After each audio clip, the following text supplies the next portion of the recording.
السلام علیکم ورحمۃ اللہ وبرکاتہ.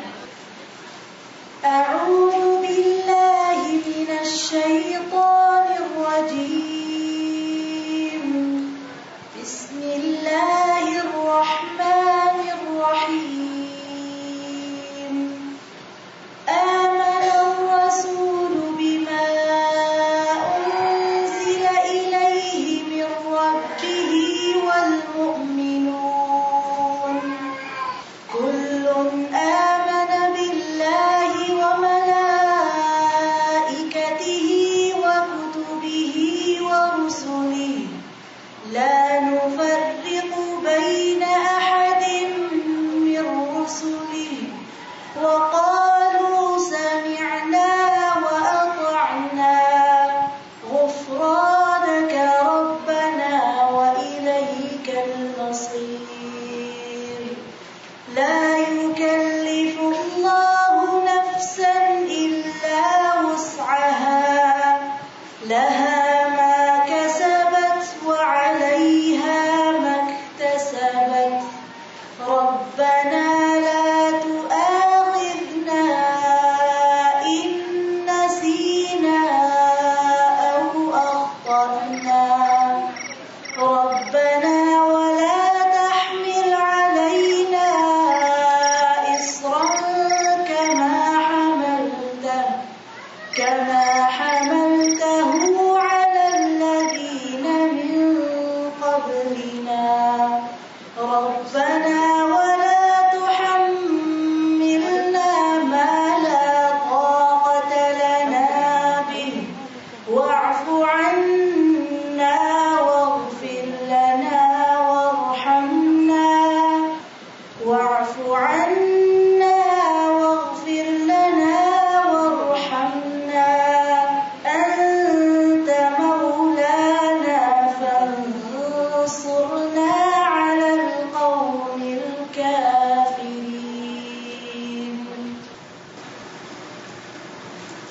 السلام علیکم ورحمۃ اللہ وبرکاتہ.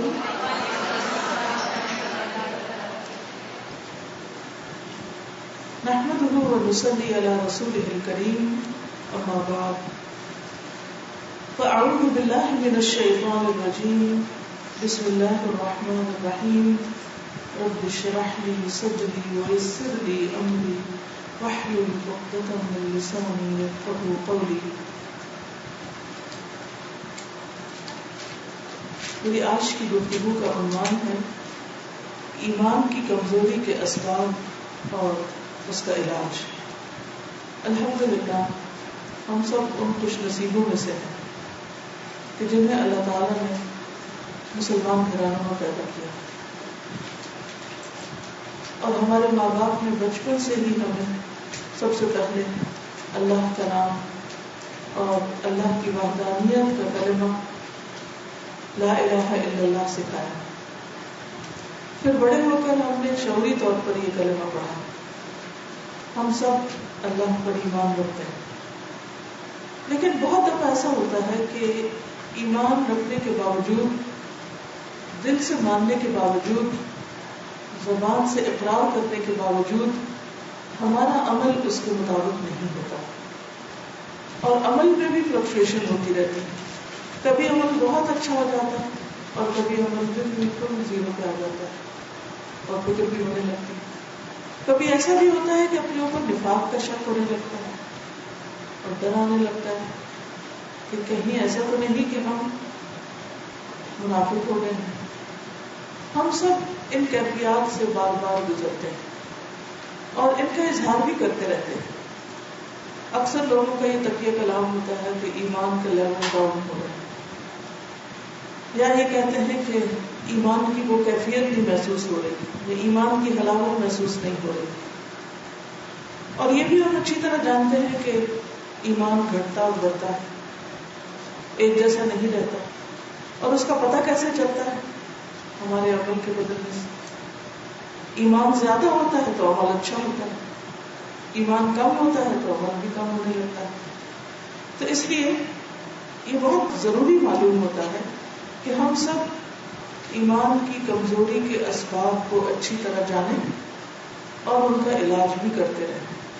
تاکہ جب ہمارے اندر یہ احساس پیدا ہو کہ ہمارا ایمان کمزور ہو رہا ہے تو ہم فوری طور پر فکر کریں اور اس کے علاج کی کوشش کریں، اس کمزوری کو دور کریں۔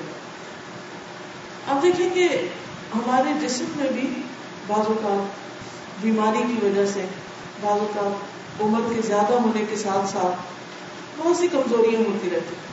ہماری نگاہ کمزور ہو جاتی ہے، سننے کی قوت کمزور ہو جاتی ہے، ہمارے چلنے پھرنے کی قوتیں اور باقی چیزیں کمزور ہونے لگتی ہیں، ہمارا دل کمزور ہو جاتا ہے۔ ایسے میں ہم بیٹھ نہیں رہتے، کیا کرتے ہیں؟ اگر نگاہ کمزور ہو تو گلاسز لگاتے ہیں، اسی طرح اگر سننے میں کمی بیشی ہو تو آلہ سماعت لگاتے ہیں، ہیئرنگ ایڈ لگاتے ہیں، اسی طرح باقی کمزوریوں کو دور کرتے ہیں۔ اگر جسمانی طور پر کچھ کمزوری محسوس ہو رہی ہو تو ہم طاقت کی دوائیاں لیتے ہیں، اچھی غذا لیتے ہیں، ایک دوسرے کو مشورے دیتے ہیں اور لیتے ہیں اور ان پر عمل بھی کرتے ہیں تاکہ ہمارے اندر طاقت رہے، کیونکہ ہم یہ جانتے ہیں کہ جان ہے تو جہان ہے۔ لیکن ایمان کی کمزوری کے بارے میں بہت کم لوگوں کو فکر ہوتا ہے اور بہت کم لوگ اس کا علاج جانتے ہیں، یا پھر یہ کہ علاج جانتے بھی ہیں تو کرتے نہیں۔ تو ایسے میں آئیے آج ہم سب مل کر اس ایمان کی کمزوری کے اسباب کو بھی جانیں، ان کے علاج کو بھی جانیں اور علاج کریں بھی۔ سب سے پہلی بات تو یہ کہ ایمان ہے کیا؟ ایمان کی بہترین ڈیفینیشن ہمیں حدیث جبریل میں ملتی ہے۔ جب جبریل علیہ السلام حضور صلی اللہ علیہ وسلم کے پاس آئے اور انہوں نے ایک طالب علم کی طرح آپ سے کچھ سوالات کیے، ان میں سے ایک سوال تھا کہ مل ایمان، ایمان کیا ہے؟ قال، تو نبی صلی اللہ علیہ وسلم نے فرمایا الایمان ان تؤمن باللہ والیوم الآخر والملائکۃ والکتاب والنبیین وتؤمن بالموت وبالحیاة بعد الموت وتؤمن بالجنة والنار والحساب والمیزان وتؤمن بالقدر کلہ خیرہ وشرہ۔ یہ مسند احمد کی روایت ہے۔ صحیح مسلم، بخاری وغیرہ میں بھی اس حدیث کا ذکر آتا ہے اور اس میں کچھ الفاظ تھوڑے سے مختصر ہیں۔ اس ڈیفینیشن کو جو تفصیلاً ہے اس وقت آپ کے سامنے بیان کیا گیا ہے کہ نبی صلی اللہ علیہ وسلم نے فرمایا اللہ پر، یوم آخرت پر، ملائکہ پر، کتابوں پر، نبیوں پر، موت پر اور موت کے بعد کی زندگی پر، جنت اور جہنم، حساب اور میزان اور ہر اچھی بری تقدیر اللہ کی طرف سے ہونے کا یقین ہو۔ یعنی ایمان اس چیز کا نام ہے کہ ان سب چیزوں پر ہمارا پورا پورا یقین ہو۔ الحمدللہ ہم ان میں سے ہر ایک چیز کو مانتے ہیں، لیکن ضروری نہیں کہ یہ تمام چیزیں ہر وقت ہمارے دل میں حاضر رہیں۔ ہمارے کانشیس میں بعض اوقات ہوتی ہیں اور بعض اوقات ہم کانشیس میں چلی جاتی ہیں اور ہم شعوری طور پر پھر بار بار اس کا اعادہ کرتے ہیں، تکرار کرتے ہیں، ذہن میں لاتے ہیں، سوچتے ہیں، احساس کرتے ہیں، اور ایسا کرتے رہنا چاہیے۔ تو بات یہ ہے کہ ایمان دل میں ایک بیج کی طرح ہوتا ہے کہ جب وہ اندر آتا ہے اور اس کو اچھا دل میسر آتا ہے اور اس کا ماحول بھی اچھا ہوتا ہے، اندرونی اور بیرونی اسباب موافق ہوتے ہیں، تو اس کا پودا بھی عمدہ ہوتا ہے، جڑیں خوب مضبوط ہوتی ہیں اور اس کو پھل پھول بھی لگتے ہیں۔ لیکن اگر ہمارا دل درست نہ ہو، اس کے اندر کچھ کمی بیشی، تو ایمان میں بھی کمزوری آ جاتی ہے۔ نبی صلی اللہ علیہ وسلم نے فرمایا یقیناً ایمان تمہارے پیٹوں میں اس طرح پرانا ہو جاتا ہے جس طرح کپڑا پرانا ہو جاتا ہے۔ یعنی کپڑا پہننے سے، اور بعض اوقات آپ دیکھیے کہ اگر نہ بھی پہنے صرف کہیں رکھا ہوا ہی ہو تو بھی پرانا ہو جاتا ہے۔ سو تم اللہ تعالیٰ سے سوال کیا کرو کہ وہ تمہارے دلوں میں ایمان کی تجدید کرتا رہے۔ ان الایمان لا يخلق في جوف احدكم كما يخلق الثوب فاسألوا الله ان يجدد الايمان في قلوبكم۔ یہ سلسلۃ الاحادیث الصحیحہ میں حدیث آئی ہے۔ تو پہلی چیز جو ہمیں کرنی ہے وہ کیا ہے اللہ سبحانہ و تعالیٰ سے ایمان کی تجدید یعنی ایمان کو نیا کرنے تازہ کرنے کی دعا کہ اللہ تو اسے ہمارے دلوں میں تازہ کر دے, اس کو نیا کر دے. کیونکہ ہر نئی چیز, ہر جدید چیز اس کے اندر ایک ایکسائٹمنٹ ہوتی, وہ محسوس ہوتی, اس کو ہم اگنور نہیں کر سکتے. پھر ایک اور بات یہ ہے کہ چونکہ ایمان دل میں ہوتا ہے تو خود دل کی حالت بدلتی رہتی ہے. عربی زبان میں دل کو کیا کہتے ہیں؟ قلب. قلب میں قلب, اور قلب کہتے ہیں الٹ پلٹ ہونے کو. قلب یقلب تقلیب. رسول اللہ صلی اللہ علیہ وسلم نے فرمایا کہ انما سمی القلب من تقلبه, کہ قلب کو قلب اس لیے کہتے ہیں کہ وہ پلٹتا رہتا ہے, ایک حال پہ نہیں رہتا, یعنی مسلسل حرکت میں رہتا ہے. اور یہ بات آپ سب جانتے ہیں, معروف ہے کہ جب ہم سو رہے ہوتے ہیں تو ہماری آنکھیں نہیں دیکھتی, ہمارے کان نہیں سنتے, ہمارے جسم کے باقی اعضاء بھی ٹھہر جاتے ہیں, آرام کرتے ہیں. لیکن قلب جس روز سے کام کر رہا ہے آج تک وہ کبھی سویا نہیں, وہ مسلسل دھڑکتا رہتا ہے. اگر وہ چند لمحے کے لیے بھی اپنا کام کرنا بند ہو جائے تو ہماری زندگی ختم ہو جائے. تو دل مسلسل حرکت میں رہتا ہے, مسلسل پورے جسم کو خون پمپ کرتا رہتا ہے, یعنی اس میں مسلسل تبدیلی ہوتی رہتی ہے. اسی طرح دل کے اندر جو خیالات ہوتے ہیں ان میں بھی تبدیلی آتی رہتی ہے. جس طرح دل کے اندر پایا جانے والا خون ہماری غذا اور ماحول سے مراد جس طرح کی ہم آکسیجن وغیرہ لیتے ہیں, جس طرح کے ماحول میں رہتے ہیں, اس سے اس پر اثر پڑتا ہے. اور اگر خون گندا ہوتا ہے وہ بھی جسم کے اندر اسی طرح کے اثرات رکھتا ہے. اسی طرح دل کی حالت اگر اچھی نہ ہو تو لازماً اس کا اثر ایمان پر بھی پڑتا ہے, اور ایمان کمزور ہو تو دل پر اس کا اثر پڑتا ہے. تو اس لیے نبی صلی اللہ علیہ وسلم نے فرمایا کہ دل کی مثال تو اس پر کسی ہے جو کسی درخت کی جڑ میں پڑا ہوا ہے اور ہوا اسے الٹ پلٹ کرتی رہتی ہے. ہوا اس پر کو الٹ پلٹ کرتی رہتی ہے. یا پتے کو آپ دیکھ لیجئے کہ جیسے درخت سے پتا گر جاتا ہے, ہوا چلے تو کیا ہوتا ہے, ایک جھونکا آتا ہے تو پتے کو ایک طرف پلٹ دیتا ہے, دوسری طرف جھونکا آتا ہے تو پتا واپس کسی اور جگہ پہ چلا جاتا ہے. اسی طرح پر بھی الٹ پلٹ ہوتے رہتے ہیں. تو یہ بات یقینی ہے کہ ہمارا دل ایک حال میں نہیں رہتا, مسلسل الٹ پلٹ ہوتا رہتا ہے. کبھی ہم خوش ہوتے ہیں, کبھی ہم غمگین ہوتے ہیں, کبھی ہم خوفزدہ ہوتے ہیں, کبھی ہمارے دل میں اللہ کی محبت ٹھاٹھے مار رہی ہوتی ہے اور ہماری آنکھیں بھی بہہ رہی ہوتی ہیں, اور کبھی بڑی سے بڑی بات سن کر ہم بھی بالکل بے حس بیٹھے رہتے ہیں اور ہم پر کچھ بھی اثر نہیں ہوتا. اس کیفیت کو سب جانتے ہیں, سب پر یہ گزرتی ہے, سب محسوس کرتے ہیں. لیکن سوال یہ پیدا ہوتا ہے کہ ایسا ہوتا کیوں ہے, اس کے اسباب کیا ہیں؟ تو اسباب یا ریزنز دو طرح کے ہیں, کچھ اندرونی ہیں اور کچھ بیرونی ہیں. کچھ وجوہات ہمارے اپنے اندر ہیں اور کچھ باہر سے ہمارے اوپر اثر انداز ہوتی ہیں. اندر کے اسباب کیا ہیں؟ قرآن مجید میں ایک آیت آتی ہے أَلَمْ يَأْنِ لِلَّذِينَ آمَنُوا أَن تَخْشَعَ قُلُوبُهُمْ لِذِكْرِ اللَّهِ وَمَا نَزَلَ مِنَ الْحَقِّ وَلَا يَكُونُوا كَالَّذِينَ أُوتُوا الْكِتَابَ مِن قَبْلُ فَطَالَ عَلَيْهِمُ الْأَمَدُ فَقَسَتْ قُلُوبُهُمْ وَكَثِيرٌ مِّنْهُمْ فَاسِقُونَ. سورۃ الحدید آیت نمبر 16. جو لوگ ایمان لائے ہیں کیا ان کے لیے ایسا وقت نہیں آیا کہ اللہ کے ذکر سے اور جو حق نازل ہوا ہے اس سے ان کے دل جھک جائیں اور ان لوگوں کی طرح نہ ہو جائیں جنہیں اس سے پہلے کتاب دی گئی تھی, پھر ان پر ایک طویل مدت گزر گئی تو ان کے دل سخت ہو گئے اور ان میں سے اکثر فاسق ہیں.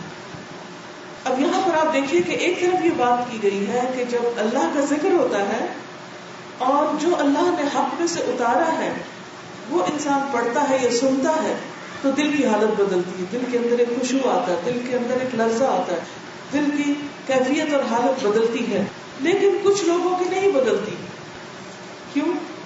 اس لیے کہ علم کے آنے کے بعد بھی ایک ایسی کیفیت آتی ہے, خاص طور پر جب بہت دن تک علم سے کوئی تعلق اور واسطہ نہ رہے, ولا يكونوا كالذين اوتوا الكتاب من قبل فطال عليهم الامد. ایک لمبا عرصہ گزر گیا، نہ کوئی پڑھنے لکھنے سے تعلق ہے، نہ کسی ذکر کی مجلس سے، نہ اہل علم سے، نہ صحبت صالحین سے، انسان اپنی دنیا میں کھویا ہوا ہے. تو اگرچہ اس کے پاس علم ہے، یہ بھی ہو سکتا ہے کہ وہ حافظ قرآن ہو، یہ بھی ہو سکتا ہے کہ وہ معلم قرآن رہا ہو، یہ ہو سکتا ہے کہ اس کو ساری معلومات ہو. جیسے بہت سے لوگ یہ کہتے ہیں نا کہ ہمیں سب پتا ہے، ہم جانتے ہیں، ہمیں معلوم ہے. ہاں واقعی وہ جانتے ہیں، ایسا نہیں کہ وہ نہیں جانتے، لیکن ان کا علم پرانا ہو چکا ہے، ان کا علم ٹھہر چکا ہے، اس پر ایک طویل مدت گزر گئی ہے. تو وجہ کیا سمجھ میں آتی ہے کہ علم سے دوری، علم کی مجلسوں سے دوری بڑے سے بڑے عالم کا بھی دل سخت کر دیتی. کبھی یہ نہ سمجھے کہ ہم نے قرآن پڑھ لیا ہے، ختم کر لیا ہے، مکمل کر لیا ہے، حافظ بن گئے ہیں، عالم بن گئے ہیں، اس کا ایک ایک لفظ یاد کر لیا ہے، ساری تفسیر کے ٹیسٹ پاس کر لیے ہیں، اور اب تو ہر چیز پتہ چل گئی، اب کیا ضرورت ہے. نہیں، یہ اللہ کی کتاب، وما نزل من الحق، اللہ نے حق میں سے جو نازل کیا ہے اس کو مسلسل تازہ کرتے رہنے کی ضرورت ہوتی ہے. علم کی مثال پانی کی طرح ہے جو آسمان سے اترا. آپ نے دیکھا ہوگا کہ جب بارش برس رہی ہوتی ہے تو اس وقت وہ بارش کتنی حسین لگتی ہے، اور جو تازی تازی مٹی پہ پڑتی ہے تو اس مٹی کی خوشبو آپ نے دیکھی ہوگی کتنی اچھی ہوتی. بہت دن کے بعد جب بارش ہوتی ہے تو مٹی سے بہت ہی سونی سی خوشبو آتی ہے جو کسی اور چیز سے نہیں آتی، اور آپ اس سے بہت ہی لطف اٹھاتے ہیں. پھر کیا ہوتا ہے، بہت زیادہ بارش ہو جاتی، پانی ٹھہر جاتا ہے، حتیٰ کہ وہ ٹھہرا ہوا پانی اس پر مچھر وغیرہ پلنے لگتے ہیں، کیچڑ سا بننے لگتا ہے. اب کیا ہوتا ہے اسی پانی میں، ہے وہ بھی بارش کا پانی، لیکن جب آپ اس کے پاس سے گزرتے ہیں تو آپ کیسا محسوس کرتے ہیں؟ کیا اس کے اندر سے مٹی کی ویسی خوشبو آتی ہے جیسے تازی بارش کی آتی؟ ہرگز نہیں. وہ سڑے ہوئے پانی کی بو آ رہی ہے، پانی ٹھہرا ہوا ہے، وہ بہہ نہیں رہا، کیونکہ پانی جب چلتا رہتا ہے، بارش تھوڑی تھوڑی بھی برستی رہتی ہے تو اس کا اپنا ایک حسن ہوتا ہے، اس کی اپنی ایک خوبصورتی ہوتی ہے، اور وہ ایک فریشنس اور تازگی کا احساس ہوتا ہے. آپ سوچئے کہ اگر آپ کے شہر میں ہر روز صبح کے وقت تھوڑی سی پھوار پڑ جایا کرے، ہلکی پھلکی بارش ہو جایا کرے، تو دن بھر آپ کا موڈ کیسا ہوگا، آپ کا دل کیسا ہوگا، آپ کی کیفیت کیسی ہوگی؟ خوشگوار. آپ بہت ایکٹیو اور چست محسوس کریں گے. لیکن یہی بارش برسات کے موسم میں سستی، بیزاری، تھکاوٹ اور گھبراہٹ کا سبب بن جاتی ہے، کیونکہ وہ اس طریقے پر برستی اور اس طرح پانی ٹھہر جاتا ہے، تو چیزوں کے اندر رچ بس جاتا ہے کہ اس کی وہ کیفیت نہیں ہوتی. تو بہرحال ہی اگر آپ قرآن مجید کے ساتھ، اللہ کے ذکر کے ساتھ اس طرح کا تعلق رکھتے ہیں کہ ہر روز صبح کے وقت گویا آپ کے اوپر ایک بارش کی پھوار پڑی، اور آپ کا دل رات بھر سونے کے بعد جب صبح جاگا اور قرآن کی غذا اس کو ملی، اور آپ نے پڑھا، پڑھایا، ذکر کیا، جو یاد کر چکے اس کو دہرایا، تو آپ یقین مانیے کہ یہ ہو نہیں سکتا کہ پھر آپ کا دل بے چین رہے، یا آپ کے اندر بے حسی آئے، یا آپ کے اندر ایسی کیفیت پیدا ہو کہ آپ اچھے کاموں کی بجائے برے کاموں کی طرف لگتے ہیں. ان قرآن الفجر کان مشہودا، وہ ایسی ڈوز ملتی ہے انسان کو کہ جس سے انسان باقی دن کے لیے اور باقی وقت کے لیے تر و تازہ رہتا ہے. ٹھیک ہے بہت صبح میں بہت کچھ پڑھنے کا وقت نہیں ملتا، تو صبح صبح باقی کام کاج ختم کر کے کسی نہ کسی حلقے کو جوائن کریں، لوگوں کے ساتھ مل بیٹھ کر قرآن مجید کو پڑھیں. یہ ہو نہیں سکتا کہ جب آپ اکٹھے بیٹھ کر اللہ کا ذکر کریں گے تو پھر آپ کے دل کی حالت نہ بدلے. کیسا بھی غم ہو، کیسا بھی خوف ہو، کیسے بھی دکھ اور تکلیف ہو، کیسی بھی پریشانی ہو، لیکن اگر دن کا ایک حصہ آپ قرآن مجید کے پڑھنے اور پڑھانے میں گزارتے ہیں، اس سے یقیناً آپ کے دل کے اوپر اثر پڑتا ہے، یقیناً آپ کا دل بدلتا ہے. اس میں آپ دیکھیے کہ مختلف طرح کے لوگ ہوتے ہیں. ایک وہ ہوتے ہیں کہ جن کو پتہ چلتا جاتا ہے کہیں ذکر کی مجلس ہے تو وہ دوڑتے ہوئے پہنچتے ہیں، اور وقت سے پہلے پہنچتے ہیں اور آگے بیٹھنے کی کوشش کرتے ہیں اور پوری توجہ کے ساتھ سنتے ہیں اور انہیں ادھر ادھر کی کوئی فکر نہیں ہوتی کہ کوئی کیا کر رہا ہے. انہیں بس اس سے غرض ہوتی ہے کہ جو چیز لینے آئے وہ مل جائے اور پوری مل جائے. اور ایک وہ ہوتے ہیں جو آتے تو ہیں مگر دیر سے آتے ہیں, پیچھے ہی بیٹھ جاتے ہیں اور تھوڑا سا سنتے ہیں اور تھوڑا ادھر ادھر دیکھتے ہیں اور تھوڑا کبھی دھیان اندر آتا ہے کبھی باہر جاتا ہے, ان کو بھی کچھ نہ کچھ مل جاتا ہے. اور کچھ ایسے ہوتے ہیں کہ جو جھانک کر چلے جاتے ہیں, یا اگر ان کو پتا چلے تو وہ کہتے ہیں یہ کیا بتائیں گے, یہ باتیں تو ہم نے پہلے بھی سن رکھی ہیں, ہمیں سب کچھ پتا ہے, ہم جانتے ہیں, اور کیا چاہیے. جو پہلے پتا وہ تھوڑا, اور جتنا زیادہ سیکھیں گے اتنا زیادہ امتحان ہوگا, تو بہتر ہے نہ ہی سیکھیں. شیطان کیسے کیسے دھوکے دیتا ہے, لازم ہو یا تو آتا ہی نہیں یا پھر آ کے بیزاری کے ساتھ ادھر ادھر گھوم کے واپس چلے جاتے ہیں. ان تینوں کا حال کیا ہے ایک حدیث سے بھی پتہ چلتا ہے. صحیح بخاری کی حدیث ہے 66, ابو واقد اللیثی سے مروی ہے کہ ایک مرتبہ رسول اللہ صلی اللہ علیہ وسلم مسجد میں بیٹھے ہوئے تھے اور لوگ آپ کے ارد گرد بیٹھے تھے. 3 آدمی وہاں آئے, ان میں سے 2 رسول اللہ صلی اللہ علیہ وسلم کے سامنے پہنچ گئے اور ایک واپس چلا گیا. راوی کہتے ہیں پھر وہ دونوں رسول اللہ صلی اللہ علیہ وسلم کے سامنے کھڑے ہو گئے. اس کے بعد ان میں سے ایک نے جب مجلس میں کچھ گنجائش دیکھی تو وہاں بیٹھ گیا, یعنی آگے کو آ گیا, اور دوسرا اہل مجلس کے پیچھے بیٹھ گیا, تیسرا واپس لوٹ گیا. تو جب رسول اللہ صلی اللہ علیہ وسلم اپنی گفتگو سے فارغ ہوئے تو صحابہ سے فرمایا کیا میں تمہیں ان 3 آدمیوں کے بارے میں نہ بتاؤں؟ تو سنو, ان میں سے ایک شخص اللہ کی طرف بڑھا, اللہ نے اسے جگہ دی, اس نے اللہ کی پناہ لی, اللہ نے بھی اس کو پناہ دی, یعنی جو آگے آ گیا, جس نے دلچسپی کا مظاہرہ کیا. دوسرے کو شرم آئی, پیچھے ہی بیٹھ گیا, اب کیا تکلیف دوں کسی کو, پر یہ ٹھیک ہے. آپ نے دیکھو کہ بہت سے لوگ رستے میں بیٹھ جاتے ہیں, دروازے پہ بیٹھ جاتے ہیں, کہیں ایک کنارے پہ بیٹھ جاتے ہیں. ان کو لوگوں سے شرم آتی ہے اور باتوں کا اس بات سے کہ کہیں ایسا نہ ہو کہ ہم پورے کے پورے دین میں آ جائیں. کئی لوگ یہ عہد دے کے بھی آتے ہیں کہ جائیں گے صحیح, دیکھیں گے سنیں گے تو بدلیں گے نہیں. ایکسٹریمسٹ تھوڑی بننا ہے. انہوں نے ایکسٹریمسٹ بننے کا بھی اپنا ایک معیار قائم کیا ہوا ہے. اللہ کے دین میں پورے کے پورے آنا ان کے نزدیک ایکسٹریمزم ہے. پورے کے پورے دنیا میں ڈوبنا کوئی ایکسٹریمزم نہیں, اور اللہ کے دین میں آنا ایکسٹریمزم ہے. شیطان کیسے کیسے دھوکے دیتا ہے. بہرحال آپ صلی اللہ علیہ وسلم نے فرمایا وہ شرما گیا تو اللہ بھی اس سے شرما گیا, یعنی جیسا اس کا معاملہ تھا اللہ تعالیٰ نے بھی اس کے ساتھ ویسا ہی معاملہ کیا. اور تیسرا شخص جس نے منہ موڑا تو اللہ نے بھی اس سے منہ موڑ دیا. کیونکہ اگر ہمیں اللہ کی رحمت میں جگہ چاہیے تو ہمیں نیکیوں کے کاموں میں آگے دوڑنا ہوگا, سب سے آگے پہنچنا ہوگا. فَفِرُّوا إِلَى اللَّهِ فَاسْتَبِقُوا الْخَيْرَاتِ. دنیا کے کسی فائدے کے لیے اگر ہمیں کوئی بتائے کہ فلاں جگہ جاؤ تمہیں گولڈ کا ایک ایک سکہ ملے گا تو کوئی پیچھے رہے گا, تو کہیں گے نہیں پہلے ہم پہنچے, کہیں ایسا نہ ہو ہمارے پہنچنے تک سکے ہی ختم ہو جائے. لیکن دین کے معاملے میں نبی صلی اللہ علیہ وسلم فرمایا کہ تم میں سے کوئی شخص ہو کہ وقت بطحان اور عقیق جائے, 2 وادیاں ہیں. اب بھی آپ نے اگر کبھی مدینہ کی سڑکوں پہ دیکھا ہوگا تو وادی عقیق کا سائن بورڈ لگا ہوتا ہے. اس دفعہ میں نے خاص طور پر دیکھا کہاں ہے وہ عقیق. تو بطحان اور عقیق جائے اور ایک تر و تازہ اونٹنی لے آئے صحت مند قسم کی, تو کون تم میں سے چاہے گا؟ لوگوں نے کہا کہ ہم میں سے ہر ایک یہ چاہے گا کہ ہم اونٹوں کی منڈی میں جائیں اور سب سے اسٹرانگ اونٹ لے آئے. تو آپ نے فرمایا کہ تم میں سے کوئی شخص مسجد میں جائے اور ایک آیت سیکھے تو وہ ایسا ہی ہے کہ جیسے وہ اتنی مضبوط اونٹنی لے کر آئے, اور اگر کوئی 2 سیکھے تو 2, جو اس سے زیادہ کرے تو اس سے زیادہ. دنیا کے مال و متاع کے لیے, دنیا کے فائدوں کے لیے ہم میں سے ہر شخص دوسرے سے آگے بڑھنا چاہتا ہے, لیکن جب دین کی بات آتی ہے تو ہم کہتے ہیں بس اتنا ہی کافی ہے.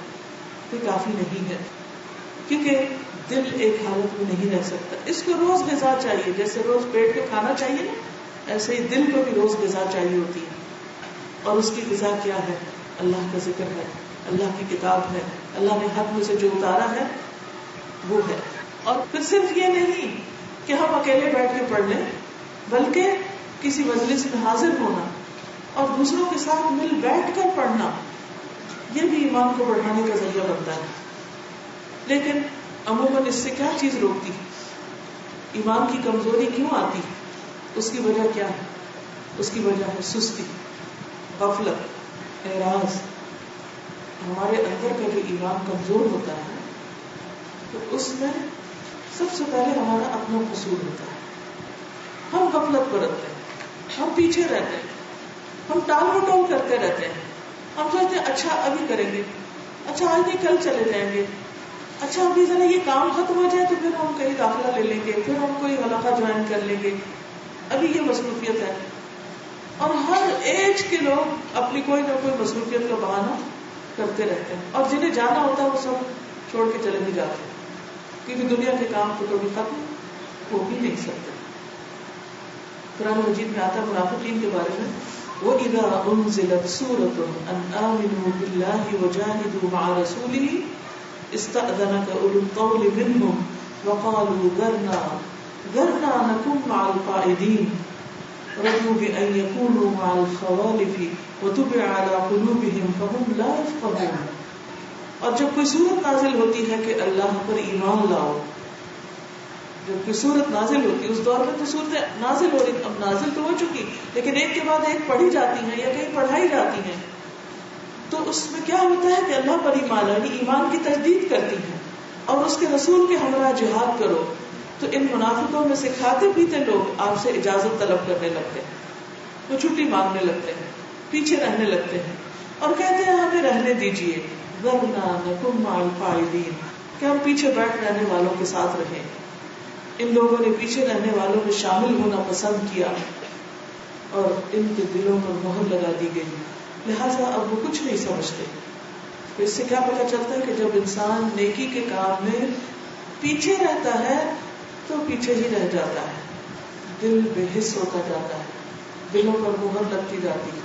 پھر ایسے دلوں کے ساتھ اللہ کی بات سمجھ بھی نہیں آتی, ذکر کی مجلسوں میں دل بھی نہیں لگتا, قرآن سمجھ نہیں آتا اور اس کا کچھ شوق بھی باقی نہیں رہتا. اس لیے جب بھی پتہ چلے کسی خیر و بھلائی کی بات کا تو آگے بڑھ کر اس کو لینا چاہیے, لیکن اس لینے میں محنت ہوگی, کوشش کرنا ہوگی, گرمی سردی میں نکلنا ہوگا, محنت کرنی پڑے گی, اور جو محنت کر جائے گا وہ کامیاب ہو جائے گا. ایک اور جگہ پر آتا ہے وَمَنْ أَظْلَمُ مِمَّنْ ذُكِّرَ بِآيَاتِ رَبِّهِ فَأَعْرَضَ عَنْهَا وَنَسِيَ مَا قَدَّمَتْ يَدَاهُ إِنَّا جَعَلْنَا عَلَى قُلُوبِهِمْ أَكِنَّةً أَن يَفْقَهُوهُ وَفِي آذَانِهِمْ وَقْرًا وَإِن تَدْعُهُمْ إِلَى الْهُدَى فَلَن يَهْتَدُوا إِذًا أَبَدًا. سورۃ الکہف 57. اس شخص سے بڑھ کر ظالم کون ہوگا جسے اللہ کی آیات سے نصیحت کی جائے, جسے اللہ کی آیات سنا کر نصیحت کی جائے اور وہ ان سے منہ پھیر لے, ان میں کوئی دلچسپی نہ لے, سنی اور سنی کر دے, منہ موڑ کر چلا جائے اور اپنے وہ سب کام بھول جائے جو اس نے آگے بھیجے ہیں, یعنی اپنے گناہوں کے بارے میں بھی بے حس ہو جائے, اپنے اعمال کے بارے میں بے خبر رہے. ایسے لوگوں کے دلوں پر ہم نے پردے ڈال دیے کہ وہ قرآن کو سمجھ ہی نہیں سکتے, پھر انہیں سمجھ نہیں آتا اور ان کے کانوں میں گرانی ہے, اور اگر آپ انہیں سیدھے رستے کی طرف بلائیں تو وہ کبھی بھی اس راہ پر نہیں آئیں گے. تو یہ کس وجہ سے ان کا یہ حال ہوا, ان کے دلوں پر یہ مہر کیوں لگ گئی, ان کے دلوں میں یہ پردہ کیوں پڑ گیا؟ کیونکہ جب انہیں اللہ کی آیات سنا کر نصیحت کی گئی تو انہوں نے اس سے اعراض برتا. گویا دوسرے لفظوں میں ذکر کی مجلسوں میں, قرآن کی تعلیم کی مجلسوں میں, نیکی کی بات خیر اور نصیحت کی مجلسوں میں حاضر ہونا پسند ہی نہ کیا, سننا ہی نہ چاہا. تو غفلت بڑھتی گئی, دوری ہوتی گئی, اور پھر ایک وقت ایسا آیا کہ انہیں اپنے آپ کا بھی ہوش نہ رہا, اپنے اعمال کی بھی خبر نہ رہی. تو یہ انسان کی بہت بڑی بدبختی اور بدقسمتی ہوتی, اور یہ سب اس لیے ہوتا ہے کہ ایمان کی کمزوری ہوتی, ایمان میں نقص واقع ہو جاتا ہے. کیونکہ ایمان دل میں ہے, دل کو اگر آپ اللہ کے ذکر اور اللہ کی کتاب کی اس بارش سے اور اس پانی سے سیراب نہیں کریں گے تو ایمان کا پاور کمزور ہوتا چلا جائے گا, کمزور ہوتا چلا جائے گا. پھر وہ حرارت اندر نہیں رہے گی, اس پارک نہیں رہے گا, تو نتیجہ کیا ہوگا کہ پھر دوری ہی دوری. اچھا ایسا کیوں ہوتا ہے, یہ کیفیت کیوں آتی ہے کہ انسان کا قرآن پڑھنے کو دل ہی نہیں چاہتا؟ آپ نے دیکھو گے کچھ وقت ایسا ہوتا ہے کہ آپ کو قرآن مجید بند کرنے کو دل نہیں چاہتا, اور کچھ وقت ایسا ہوتا ہے کہ آپ کو اٹھانے کو دل نہیں چاہتا. کیوں؟ انسان سوچتے ہیں کہ ایسا کیوں ہے میرے ساتھ. ہم سب اس کیفیت سے گزرتے ہیں. بعض اوقات اس کی وجہ کوئی گناہ ہوتا ہے ہمارا. ہم گناہ کر چکے ہوتے ہیں اور ہم کو احساس ہی نہیں ہوتا اور اس پر توبہ ہی نہیں کرتے. اور یہ ہمیں معلوم ہے سب سے زیادہ گناہ کہاں سے ہوتے ہیں؟ زبان میں. بعض اوقات انسان انجانے میں بے سوچے سمجھے ایک ایسا کلمہ منہ سے نکالتا ہے کہ جس کو اس نے سوچا ہی نہیں ہوتا اور اس بات کی وجہ سے وہ جہنم کی گہرائی میں جاتا ہے. اور آپ دیکھیں کہ ہم سارا دن اپنے بچوں کے ساتھ جن لوگوں کے ساتھ ہمارا معاملہ ہوتا ہے ان کے ساتھ بات کرتے کرتے بعض اوقات کیسے کیسے پھسلتے ہیں. کوئی شخص ہمیں کوئی نصیحت کر رہا ہوتا ہے تو ہم مذاق میں کہنے لگتے بس بس تم سنبھال کے رکھو اپنی باتیں, ہر وقت تقریر نہ کیا کرو. چلیں بعض اوقات بڑوں کو تو نہیں کہتے لیکن بچوں کو ہم کیسے معاملہ کرتے ہیں ان کے ساتھ. ہاں تم کل کے بچے اب تو مجھے سنانے آئے, مجھے سمجھانے آئے, مجھے بتانے آئے. یہ کیا کہہ رہے ہیں وہ بچہ جو ہے مگر بات تو صحیح کر رہا ہے, وہ چھوٹا ہے آپ سے بات تو صحیح کر رہا ہے. تو ہم نصیحت قبول نہیں کرتے اور ہمیں پتہ بھی نہیں ہوتا کہ ہم غلطی کر چکے ہیں. نسیٰ ما قدمت یدا, اپنے ہی گناہ کی خبر نہیں ہوتی تو وہ کہاں کریں گے. لیکن یاد رکھیے کہ گناہوں کے اثرات ہوتے ہیں. یہ ضروری نہیں کہ جو جان بوجھ کے گناہ کرے اس کا اثر ہوتا ہے, ان گناہوں کے بھی اثرات ہوتے ہیں جو ہم انجانے میں کرتے ہیں, بھول چوک میں کرتے ہیں, ناسمجھی میں کرتے ہیں, روا روی میں کر جاتے ہیں, دوسروں کے دیکھا دیکھی کر جاتے ہیں, کسی بات کے ریئیکشن میں کر جاتے ہیں اور خود ہمیں احساس نہیں ہوتا کہ ہم نے کوئی غلط کام کیا, لہذا توبہ بھی نہیں کرتے, اس کا کوئی کفارہ بھی نہیں دیتے. لیکن یہ یاد رکھیے کہ اس کی وجہ سے کوئی نہ کوئی اور نیکی کا کام چھوٹ جاتا ہے, نیکی کے مواقع سے محروم ہو جاتے ہیں. کبھی تہجد چھوٹ جاتی, کبھی صدقہ خیرات کرنے کو دل نہیں چاہتے, کبھی صلہ رحمی نہیں کرنا چاہتے, کبھی قرآن کا پڑھنا پڑھانا چھوٹ جاتا ہے. جب انسان اللہ کی نافرمانی کرتا چلا جاتا ہے اور توبہ نہیں کرتا تو اللہ تعالیٰ پھر اس بندے کو اس کے نفس کے حوالے کر دیتا ہے. پھر انسان کا نفس اس کے ساتھ کھیلتا ہے, شیطان اس کے ساتھ کھیلتا ہے اور انسان حق سے دور ہوتا چلا جاتا ہے. اور وہ پلٹنا بھی چاہتا ہے لیکن اس کے اندر اب اتنی ہمت ہی نہیں, قوت ہی نہیں. اس لیے آج جو شروع میں آپ کو آیت سنوائی گئی اس میں آتا ہے نا ربنا لا تؤاخذنا ان نسینا او اخطأنا. اللہ کو ہمیں نہ پکڑنا, ہمارا مواخذہ نہ کرنا اگر ہم بھول گئے یا ہم نے جان بوجھ کے کوئی غلطی کی, تو ہماری خطاؤں کو بھول چوک کو بھی معاف کر دے. نبی صلی اللہ علیہ وسلم جن کے اگلے پچھلے اللہ سبحانہ وتعالیٰ نے تمام گناہ معاف کر دیے, وہ دن میں 70 سے 100 بار استغفار کرتے تھے. عزیز بہنوں, ہم اپنے آپ سے پوچھیں کیا آج صبح سے اب تک ہم نے 10 بار بھی استغفار کی؟ اور ایسے کتنے ہی دن ہوتے ہیں کہ جب ہم بھول جاتے ہیں, ہمیں وقت ہی نہیں ہوتا, موقع ہی نہیں ہوتا, ہم استغفار ہی نہیں کرتے. اور بعض اوقات استغفار بھی کر رہے ہوتے ہیں تو کیسے کرتے, استغفر اللہ استغفر اللہ استغفر اللہ استغفر اللہ, 100 پورا کرنا استغفر اللہ استغفر اللہ. کیا کہا, کچھ پتہ نہیں کیا کہا. ایک دفعہ دل سے یہ احساس ہوتا کہ ہم گناہوں کی معافی مانگتے, آنکھ میں آنسو آتا ہی نہیں, بس تسبیح پڑھ کے پوری کر کے رکھ دیتے, 100 پورے ہو گئے, سنت پوری ہو گئی. کہ نبی صلی اللہ علیہ وسلم 70 سے 100 بار کرتے تھے, ہم نے بھی کر لیا. یہ کافی نہیں ہوتا, گناہوں پر ندامت ضروری ہے. بعضوں کا ہم کہتے ہیں ہم نے کیا گناہ کیا, پتہ نہیں کون سا گناہ, پتہ نہیں کون سا, ہمیں پتا ہونا چاہیے. چلے اگر ہم اتنے بے شعور ہیں کہ ہمیں اپنے گناہ کا ہی نہیں پتا, پھر بھی توبہ کرنی چاہیے. مثلا جب ہم اپنے اوقات میں اوقات کو ضائع کرتے ہیں, وقت کو ضائع کرتے ہیں, کوئی مفید کام نہیں کرتے, اللہ کا ذکر نہیں کرتے, کیا یہ گناہ نہیں کہ اللہ کی ایک نعمت کو ضائع کر دیا؟ نعمتوں کا ضیاع بھی تو ایک ناشکری ہے نا, تو ناشکری کیا گناہ نہیں؟ تو ہم کتنے ہی دن میں لمحات ایسے آتے ہیں, ایسے بیکار بیٹھ کے سوچے جاتے ہیں, لیٹ کے سوچ رہے ہوتے ہیں, کچھ پتہ نہیں کیا سوچ رہے ہیں, کچھ پتہ نہیں کیا کر رہے ہیں. یعنی بعض اوقات غلط کام نہیں بھی کرتے، حرام کام نہیں بھی کرتے، کوئی گناہ کی بات نہیں بھی کرتے، لیکن کچھ نہ کرنا بھی غلط ہے، وقت کا ضائع کرنا بھی غلط ہے، اس کا کوئی احساس ہی نہیں ہوتا ہمیں. بعض اوقات فضول لفظ گفتگو میں ہوتے ہیں، بعض اوقات کچھ بھی نہیں کر رہے ہوتے، بس ایسی سستی. تو یہ سستی بھی ایک جرم ہے.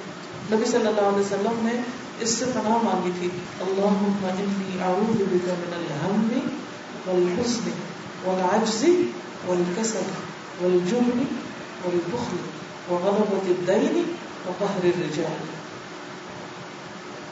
دن میں کم از کم ایک دفعہ یہ دعا ضرور پڑھنی چاہیے.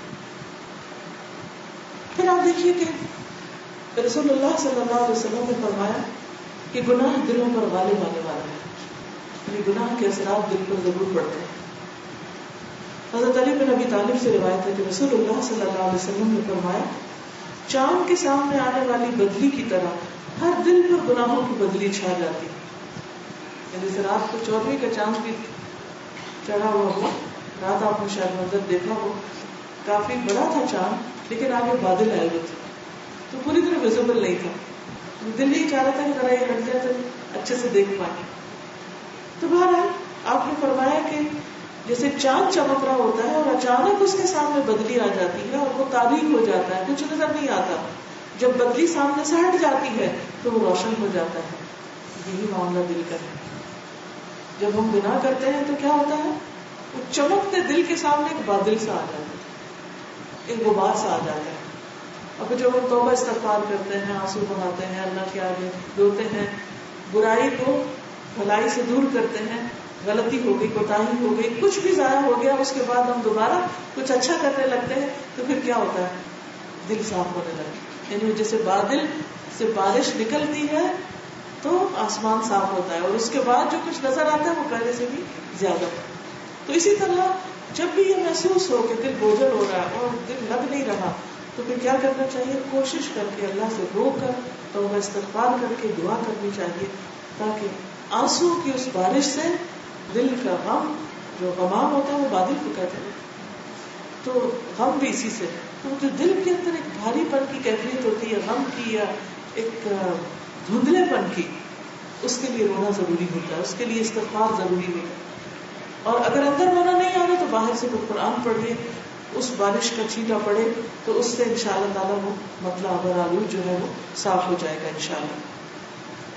ایک اور حدیث میں آتا ہے، ابو ہریرہ سے مروی ہے کہ رسول اللہ صلی اللہ علیہ وسلم نے فرمایا، جب کسی مسلمان سے کوئی گناہ سرزد ہوتا ہے تو اس کے دل پر ایک سیاہ دھبا پڑ جاتا ہے، نشان لگ جاتا ہے.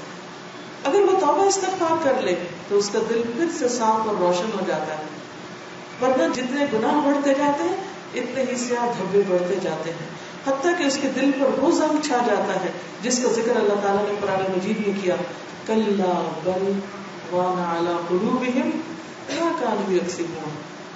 کیا معنی اس کا؟ ہرگز نہیں، بلکہ ان کے دلوں پہ زنگ چڑھ گیا ان کے اپنی گناہوں کی وجہ سے. تو علاج کیا ہے؟ ہم میں سے کوئی یہ کہہ سکتا ہے کہ ہم سے گناہ نہیں ہوتے؟ ہم سب سے گناہ ہوتے. پھر حل کیا ہے، علاج کیا ہے؟ توبہ استغفار. پھر اسی طرح خواتین کا ایک جو بڑا اہم مسئلہ ہوتا ہے وہ ہے پیریڈز کے دن، جب آپ نماز نہیں پڑھتے، جب بچہ پیدا ہوتا ہے نفاس کی حالت، بہت دنوں تک آپ اس طریقے پر عبادت نہیں کر سکتے. اب ہوتا کیا ہے، بڑی مشکل سے ایک روٹین بنتی اور پھر بریک آ جاتی. اب جب وہ بریک آتی ہے تو اس کے بعد واپس اصل روٹین پہ آنا واقعی ایک جہاد ہے، اور جو اس جہاد میں کامیاب ہو گیا وہی کامیاب ہوا. تو ان دنوں میں بھی اللہ کا ذکر کثرت سے کرنا چاہیے. یہ ہے حال اس کا. آپ نماز نہیں پڑھ رہے، آپ اور عبادت نہیں کر رہے، لیکن ذکر سے کوئی چیز نہیں مانے. بہت سے لوگ، بہت سی بہنیں سوال کرتے رہتی، اچھا پیریڈز کے دنوں میں ہم دروشی پڑھ سکتے ہیں، اچھا ہم تسبیح کر سکتے ہیں، اچھا ہم ذکر کر سکتے ہیں، قرآن سن سکتے ہیں، سب کچھ کر سکتے ہیں، اس نماز نہیں پڑھنے کو. تو اللہ کے ذکر سے دوری دلوں کی سختی کا باعث بنتی ہے. قرآن مجید میں اللہ تعالیٰ فرماتے ہیں وَلَا تَكُونُوا كَالَّذِينَ نَسُوا اللَّهَ فَأَنسَاهُمْ أَنفُسَهُمْ أُولَٰئِكَ هُمُ الْفَاسِقُونَ. اور ان لوگوں کی طرح نہ ہو جاؤ جو اللہ کو بھول گئے، تو اللہ نے انہیں ایسا بلایا کہ وہ اپنے آپ کو بھی بھول گئے. یہی لوگ فاسق ہیں. نبی صلی اللہ علیہ وسلم نے فرمایا مثل الذی یذکر ربہ والذی لا یذکر ربہ مثل الحی والمیت. نبی صلی اللہ علیہ وسلم نے فرمایا اس شخص کی مثال جو اپنے رب کو یاد کرتا ہے اور جو اپنے رب کو یاد نہیں کرتا زندہ اور مردہ جیسے. اب رب کو یاد کرنا ہم عہد بھی کرتے ہیں اور کرتے بھی رہتے ہیں، کبھی کوئی تصویر پڑھتے ہیں، کبھی کچھ کرتے ہیں، لیکن رینڈملی ہوتا ہے، کبھی کچھ پڑھ لے، کبھی کچھ یاد رہتا، کبھی کچھ نہیں رہتا. اس کا بڑا اچھا طریقہ یہ ہے کہ اگر آپ کو ایسے اسٹکرز مل جائیں جن پر مختلف تسبیحات لکھی ہوئی ہوں، جیسے ایک پر لکھا ہو سبحان اللہ وبحمدہ سبحان اللہ العظیم، ایک پر لا الہ الا انت سبحانک انی کنت من الظالمین، ایک پر لا الہ الا اللہ وحدہ لا شریک لہ لہ الملک ولہ الحمد وہو علی کل شیء قدیر، ایک پر لا حول ولا قوۃ الا باللہ العلی العظیم، وغیرہ وغیرہ. جتنی بھی تسبیحات ہیں وہ اگر گھر کے مختلف حصوں میں لگا دیے جائیں اور جو ہی آپ وہاں سے گزرے تو آپ کو ریمائنڈر ہو جائے. کیونکہ اس کا مجھے بہت زیادہ فائدہ ہوا. خاص طور پر آپ نے دیکھا ہوگا کہ مکہ میں جب آپ جاتے ہیں یا سفر کرتے ہیں تو راستے میں وہ ریمائنڈر آتے جاتے ہیں اذکر اللہ اور اللہ کی تسبیح کرو، کبھی کوئی ریمائنڈر کبھی کوئی ریمائنڈر. اور آپ نے دیکھا ہوگا کبھی ایسا نہیں ہوا کہ ہم پہلے سے کچھ کر رہے ہوں، وہ جب سامنے آتا ہے تو ہمیں تو پھر شروع کر دیتے ہیں. اچھا پھر کوئی بات چھوڑی، پھر بھول گئے، پھر اگلا ریمائنڈر ہے پھر شروع کر دیتے ہیں، پھر بھول گئے پھر شروع ہو جاتے ہیں. چلیے ٹھیک ہے الحمدللہ کہ جنہوں نے آپ کے لیے انتظام کیا سڑکوں پر، لیکن ہم ہر وقت سڑک پر تو نہیں ہوتے، ہم اپنے گھروں میں ہوتے ہیں. تو گھروں کے اندر ریمائنڈر لگائیے. ابھی عمرے پر جب تھی تو جہاں پر ہم ٹھہرے ہوئے تھے حرم سے نکل کر جب ہم جاتے تھے تو ہوٹل کی انٹرنس میں ہر پلر پر ایک سٹیکر لگا ہوا تھا. تو وہ اتنا اچھا لگتا تھا کہ میں ہر ایک پلر سے دوسرے تک وہ تسبیح کرتی، جب اگلا پلر آتا نیا ذکر آ جاتا پھر وہ شروع کر دیتی، پھر اگلا آتا پھر، تو وہ ہر دفعہ میرے دل کی خوشی میں اضافہ ہو جاتا. ورنہ کیا ہوتا ہے کہ جب آپ مسجد سے آؤ تو تھکے ہوئے ہوتے ہیں اور آپ مشکل سے قدم اٹھا رہے ہوتے ہیں کہ اچھا آپ پہنچے منزل تک اور آرام کریں، لیکن جب اللہ کا ذکر سامنے آتا ہے اور آپ ذکر شروع کر دیتے ہیں تو خود بخود مسکرانے لگتے ہیں اور آپ کی تھکاوٹ دور ہو جاتی ہے اور آپ فریش ہو جاتے ہیں. تو اللہ کا ذکر جو ہے وہ دلوں کو زندگی بخشتا ہے. نبی صلی اللہ علیہ وسلم کے پاس جب حضرت فاطمہ رضی اللہ تعالیٰ عنہا آئی غلام کے لیے کہ وہ کام کر کر کے تھک جاتی ہیں، تو آپ نے ان کو کیا دیا تسبیحات، جن کو ہم کیا کہتے ہیں تسبیحات فاطمہ. وہ انہی کے نام سے منسوب ہو گئی کیونکہ انہی کی تو خیر ہمیں بھی ملی. تب آپ دیکھیے کہ ہم میں سے کتنے لوگ ہیں جو رات بستر پہ پڑھ کے یا تھکاوٹ کے وقت یہ تسبیحات ہی رکھتے ہیں، بھول جاتے ہیں، پھر ہمارے اندر ایک اریٹیشن پیدا ہوتی ہے، غصہ کرنے لگتے ہیں. چائے نہیں بھولتی، چائے پی لیتے ہیں، پیناڈول کھا لیتے ہیں، لیکن تسبیحات پڑھنا شیطان بھلوا دیتا ہے. حل کیا ہے، علاج کیا ہے؟ ایسے بھولے ہوئے زندگی بسر کر دیں گے؟ نہیں. اگر آپ کو اللہ نے ایک پین دیا ہے اور ایک کاغذ کا ٹکڑا دیا ہے، اسٹکی نوٹ ہے آپ کے پاس، آپ جا کے خود لکھ کے اپنے بابرکت ہاتھوں سے خود ہی لگا دیجیے، تو انشاءاللہ آپ دیکھیں گے کہ پھر آپ نہیں بھولیں گے اور روز کی روز آپ کو یاد دہانی ہوتی رہے گی. اور اس تھکاوٹ میں اور اس رش میں ایک نظر اللہ کے نام پہ پڑے گی تو آپ کا دل ایک دم ٹھہر جائے، ایک دم تازگی ہونے لگے گی. جو سگڑ خواتین ہوتی ہیں وہ گھر میں راہ چلتے چیزوں کی ڈسٹنگ کر رہی ہوتی ہیں، ادھر سے چیز اٹھا ادھر رکھ، وہ صاف کر، وہ شیشے کو صاف کر، واش روم میں گئے تو سنک دھونے کھڑے ہو گئے، وائپر کرنے لگ گئے، ڈرائنگ روم میں گئے، مجلس میں گئے تو وہاں پر ہر چیز ٹھیک ہو رہی ہے، کچن میں گئے تو جلدی جلدی ساتھ کھانا پکا رہے ہیں، ساتھ برتن ٹھیک کر رہے ہیں، ہر چیز ساتھ کے ساتھ. کچھ اس طرح گھر چلاتے ہیں، کچھ ستیہ ناس، ہر چیز زمین میں پڑی ہے، ہوش نہیں کہ اٹھائیں اس کو. ہر طرح کے لوگ ہوتے ہیں، ان کو لگتا نظر ہی کچھ نہیں آتا. جب روح گندی ہو جاتی ہے نا تو گندا ماحول بھی اثر نہیں کرتا، انسان بے حس ہو جاتا ہے. میں کہتا پڑا نہیں، کیا فرق پڑتا ہے، اٹھ جائے گا، آ جائے گا، اور پھر اس کی بھی عادت ہو جاتی ہے. تو اسی طرح جیسے دنیا کے کاموں میں آپ تیزی کرتے ہیں اور جلدی جلدی ہر چیز کو چمکاتے ہیں، ایسے دل کو روز چمکائیے اور ساتھ کے ساتھ چمکائیے. ادھر ایک ذکر، ادھر ایک ذکر، ادھر ایک ذکر، اس طرح کچھ بھی نہیں انشاءاللہ بھولے گا. ہم نے پچھلے دنوں ایک کارڈ چھاپا تھا ذکر الہی کے نام سے، اگر آپ لوگوں کے پاس وہ ہے، ورنہ انٹرنیٹ سے بھی آپ ڈاؤن لوڈ کر کے اس کا پرنٹ نکال کے بھی آپ کہیں لگا سکتے ہیں. ایسی جگہ جہاں آپ کو زیادہ دیر بیٹھنا پڑے، انتظار کرنا پڑے، تو پھر آپ کے سارے اذکار پورے ہو جائیں گے انشاءاللہ تعالی. صرف تھوڑی سی ایفرٹ کرنے کی اور ایک طریقہ اختیار کرنے کی دیر ہے، کیونکہ ایمان کو کمزور نہیں ہونے دینا، ساتھ کے ساتھ اس کے اوپر کام کرنا ہے. پھر اسی طرح جب انسان نیکی کے کام سے پیچھے رہتا ہے تو انسان کا ایمان کمزور ہوتا ہے، دل میں غفلت آتی، سستی ہوتی. عبداللہ بن عمر اور ابو ہریرہ دونوں روایت کرتے ہیں کہ انہوں نے نبی صلی اللہ علیہ وسلم کو منبر کی سیڑھیوں پر فرماتے ہوئے سنا، یعنی آپ سیڑھی پر چڑھ رہے تھے، لوگ جمعہ کی نماز چھوڑنے سے باز آ جائیں ورنہ اللہ تعالیٰ ان کے دلوں پر مہر لگا دیں گے، پھر وہ غافلوں میں سے ہو جائیں گے. یعنی کہ مردوں کے لیے خاص طور پر اگر وہ جماعت سے پیچھے رہتے ہیں، جمعہ نہیں پڑھتے، تو یہ چیز ان کے لیے دلوں پر مہر لگانے کا سبب بن جاتی ہے، ایمان کی کمزوری ہوتی ہے اور پھر نیکی کے کاموں میں انسان پیچھے سے پیچھے رہنے لگتا ہے. ایک اور چیز، صرف یہ نہیں ہوتا کہ آپ نیکی کے کاموں میں پیچھے رہتے ہیں تو آپ کا ایمان کمزور ہوتا ہے، بعض اوقات آپ ٹو مچ کام کر لیتے ہیں تو بھی ڈاؤن ہو جاتا ہے. بہت زیادہ بوجھ اپنے اوپر لادنے سے بھی پرہیز کرنا ہے. اعتدال کی راہ سب سے بہترین راہ ہے. رسول اللہ صلی اللہ علیہ وسلم نے فرمایا، صحیح بخاری کی روایت ہے، یا ایھا الناس خذوا من الاعمال ما تطیقون فإن الله لا يمل حتى تملوا وإن أحب الأعمال إلى الله أدومها وإن أحب الأعمال إلى الله ما دام وإن قل. بخاری کی روایت میں ما دام کے لفظ آتے ہیں. لوگوں عمل اتنے ہی کیا کرو جتنی تم میں طاقت ہو، کیونکہ اللہ تعالیٰ نہیں تھکتا مگر تم تھک جاؤ گے.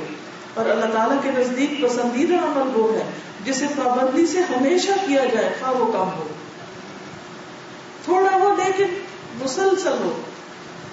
تو ایسا نہیں مطلوب کہ کبھی تو آپ بہت زیادہ کر لیں، تہجد بھی پڑھ رہے ہیں، نماز بھی پڑھ رہے ہیں، اشراق بھی پڑھ رہے ہیں اور ذکر بھی کر رہے ہیں اور مجلسوں میں بھی جا رہے ہیں، خوب تیزی ہے ہر چیز میں، اور کبھی پڑھ گئے بستر پر کچھ بھی نہیں کر رہے. یہ نہیں ہونا چاہیے.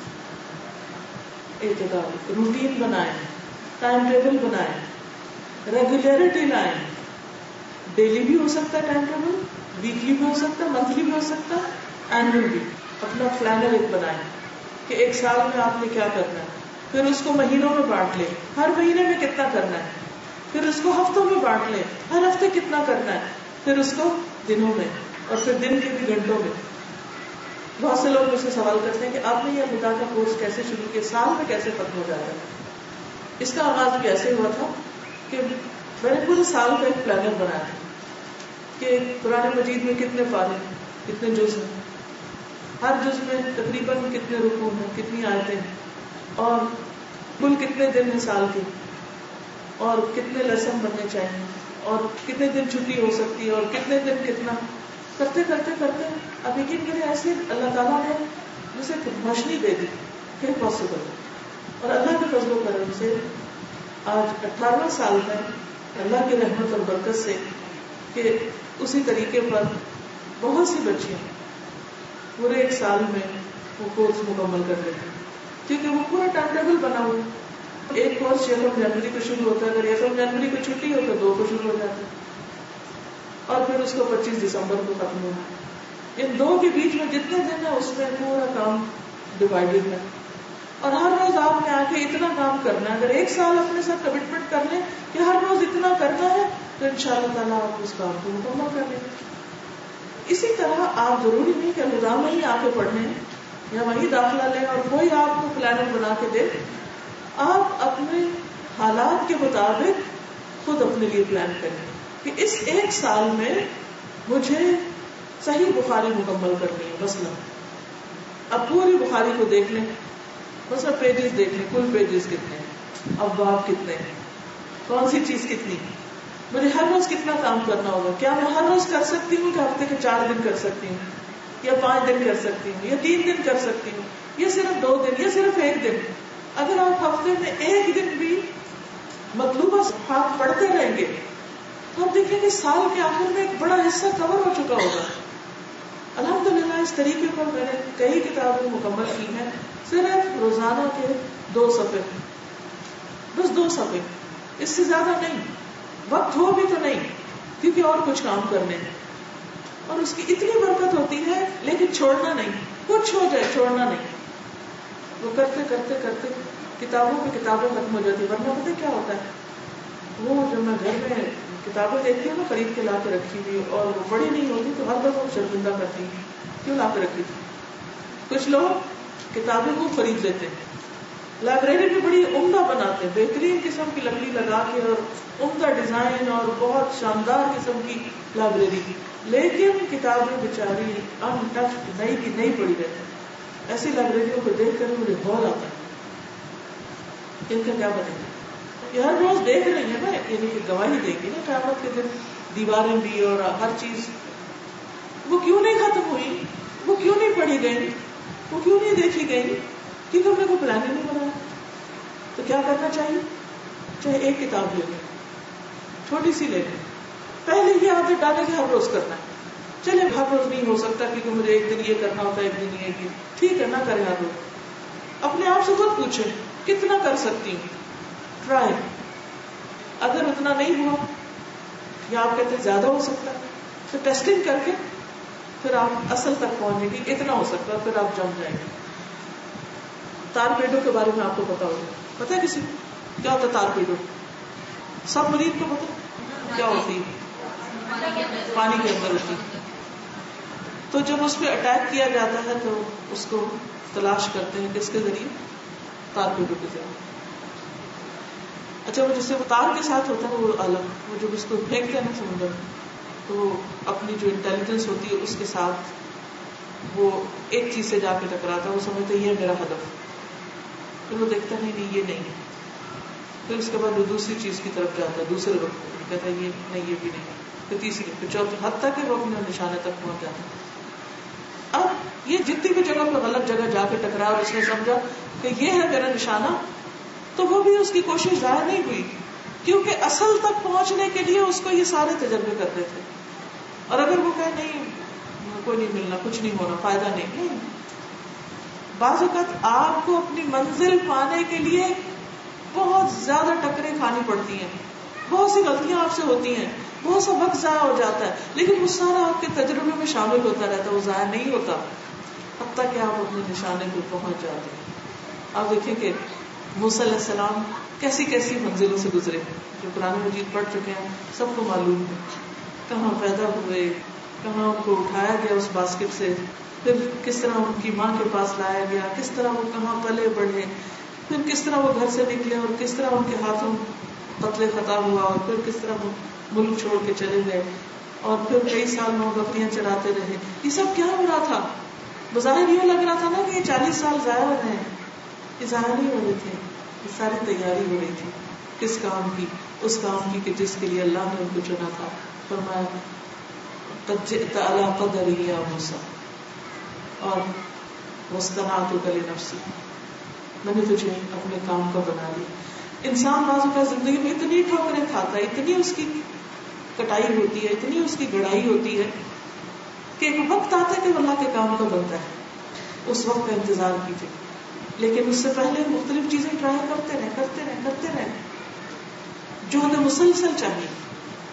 اس دل کو بھی قرار نہیں آئے گا جب تک اس کو صحیح غذا نہیں ملے گی اور صحیح نشانے پہ جا کے نہیں بیٹھے گی، اور آپ کو اپنی زندگی کا صحیح مقصد اور اپنی صلاحیتوں کو صحیح طور پر پہچاننے کا موقع نہیں جب تک ملے گا. جب تک آپ وہ کام نہیں کریں گے جس کے لیے اللہ نے آپ کو خاص صلاحیتیں دی تو آپ کبھی بھی چین نہیں پا سکتے. ہاں جب آپ کو منزل مل جائے گی جس کے لیے آپ کو تیار کیا گیا اور آپ وہ کام کرنا شروع کر دیں گے تو انشاءاللہ آپ کے ایمان میں پھر ہر روز اضافہ ہی ہوتا چلا جائے گا. لیکن اس کے لیے باقاعدہ کوشش، جہد مسلسل. ایسی چیزیں بائی چانس نہیں ملتی، ان کے لیے محنت کرنی پڑتی، تو پابندی کے ساتھ کام. عبداللہ بن عمرو بن العاص کہتے ہیں کہ مجھ سے نبی صلی اللہ علیہ وسلم نے پوچھا کیا یہ خبر صحیح ہے کہ تم رات بھر عبادت کرتے اور پھر دن میں روزہ بھی رکھتے؟ میں نے کہا جی ہاں میں ایسا کرتا ہوں. آپ نے فرمایا لیکن اگر تم ایسا کرو گے تو تمہاری آنکھیں بیٹھ جائیں گی اور تمہاری جان ناتمام ہو جائے گی، نبھا نہیں سکو گے ہمیشہ. بڑھاپے میں پھر انسان ایسا نہیں کر سکتا رہے. تو اس سے کیا پتا چلتا ہے کہ نیکی کے کام میں بھی اتنی ہائٹ پر یا ہائٹ پہ نہیں جائیں کہ جس سے ریٹائرمنٹ میں آپ ڈپریشن میں چلے جائیں. نہیں، ڈپریشن میں نہیں جانا. تھوڑا تھوڑا کیونکہ مسلسل کرتے رہیں. اور ہم نے دیکھا ہوگا کہ جو کام ہم کرتے رہتے ہیں نا اس میں ایکسرسائز کرتے رہتے ہیں تو مسلز اسٹرانگ ہوتے رہتے ہیں. لیکن کب؟ جب آپ اس پیس پہ کرتے ہیں جس پہ کرنی چاہیے. کام کریں گے تب بھی نہیں, زیادہ کریں گے تب بھی نہیں. تو اپنی پیس معلوم کیجیے اللہ نے آپ کو کتنی ہمت دی اور ایک ایسی زندگی گزاری ہے کہ جو واقعی پروڈکٹیو ہے, جس میں آپ کی اپنی سیلف گرومنگ بھی ہو اور جس میں دوسرے انسانوں کے لیے بھی فائدہ مند ہو. پھر اسی طرح ایمان کس طرح کمزور ہوتا ہے؟ اس وقت جب انسان مشکلات پر اللہ کی طرف رجوع نہیں کرتا. مشکلات ہی ہم لوگوں کو دیکھنے لگتے ہیں, کون میرا کام کرے گا, کس کے پاس جاؤں, کس سے تسلی پاؤں, کون مجھے حوصلہ دے, کس سے فائدہ پہنچے. نہیں, صحابہ کرام تو جوتی کا تسمہ بھی ٹوٹتا تھا تو سب سے پہلے کیا کرتے تھے؟ اللہ سے مانگتے, اللہ کی طرف رجوع کرتے تھے. فلولا إذ جاءهم بأسنا تضرعوا ولكن قست قلوبهم وزين لهم الشيطان ما كانوا يعملون فلما نسوا ما ذكروا به فتحنا عليهم أبواب كل شيء حتى إذا فرحوا بما أوتوا أخذناهم بغتة فإذا هم مبلسون. پھر جب ان پر ہمارا عذاب آیا تو وہ کیوں نہ گڑ گڑائے, یعنی اللہ کی طرف رجوع کیوں نہ کیا, مگر ان کے دل تو بہت سخت ہو گئے, یعنی مشکلات ہوں گے اللہ کی طرف نہیں آئے. اور جو کام وہ کر رہے تھے شیطان نے انہیں وہی کام خوبصورت بنا کر دکھا دیے. پھر جب انہوں نے وہ نصیحت بھلا دی جو انہیں کی گئی تھی تو ہم نے ان پر خوشحالی کے تمام دروازے کھول دیے, یہاں تک کہ جو کچھ ہم نے انہیں دیا تھا وہ اس میں مگن ہو گئے. تو ہم نے انہیں اچانک پکڑ لیا, پھر وہ مایوس ہو گئے. یہ بھی اللہ کا ایک طریقہ ہے کہ اللہ تعالیٰ انسان کو مشکل میں مبتلا کرتا ہے کہ بندہ اللہ کی طرف رجوع کرے. لیکن بندہ جب اس حال میں نہیں پلٹتا تو پھر اللہ تعالیٰ اس کو خوشحالی کی نعمت سے آزماتا ہے. اور بندہ اگر پھر اللہ کی طرف رجوع نہیں کرتا تو پھر اچانک پکڑ آتی ہے اور اس وقت انسان کے ہاتھ میں کچھ بھی نہیں ہوتا. پھر اسی طرح ایک اور بات بھی سمجھنے کی ہے کہ کچھ اور بری عادات اور برائیاں اور خامیاں اور خصوصاً اخلاقی برائیاں انسان کے ایمان کو کمزور کرتی ہیں یا ایمان کی دشمن ہوتی ہیں. حدیث میں آتا ہے لا یجتمعان فی قلب عبد الایمان والحسد, کسی بندے کے دل میں ایمان اور حسد دونوں چیزیں اکٹھی نہیں رہتی. جب انسان کسی سے جیلس ہوتا اور پھر وہ عادت بنا لیتا ہے جیلسی کی تو پھر کیا ہوتا ہے, ایمان رخصت ہونے لگتا ہے. پھر نتیجہ کیا ہوتا ہے, انسان برے سے برے کام کرنے لگتا ہے.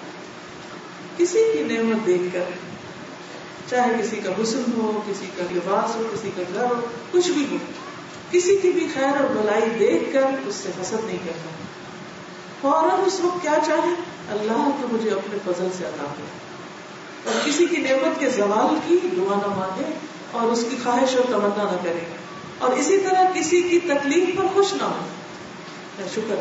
دیکھیے ایک کیفیت ہوتی ہے, کچھ لوگ ایسے ہوتے ہیں کہ جب وہ کسی کو اچھے حال میں دیکھتے ہیں تو خوش ہوتے ہیں, ان کو مبارکباد دیتے ہیں اور اس پر راضی ہوتے ہیں, اللہ کی رضا پر راضی ہوتے ہیں. ایسے لوگ خوش قسمت جن کے دلوں میں یہ حال ہے کہ وہ دوسروں کی خوشی کو خوش ہوں, دوسروں کو ملنے والی نعمت پر خوش ہوں.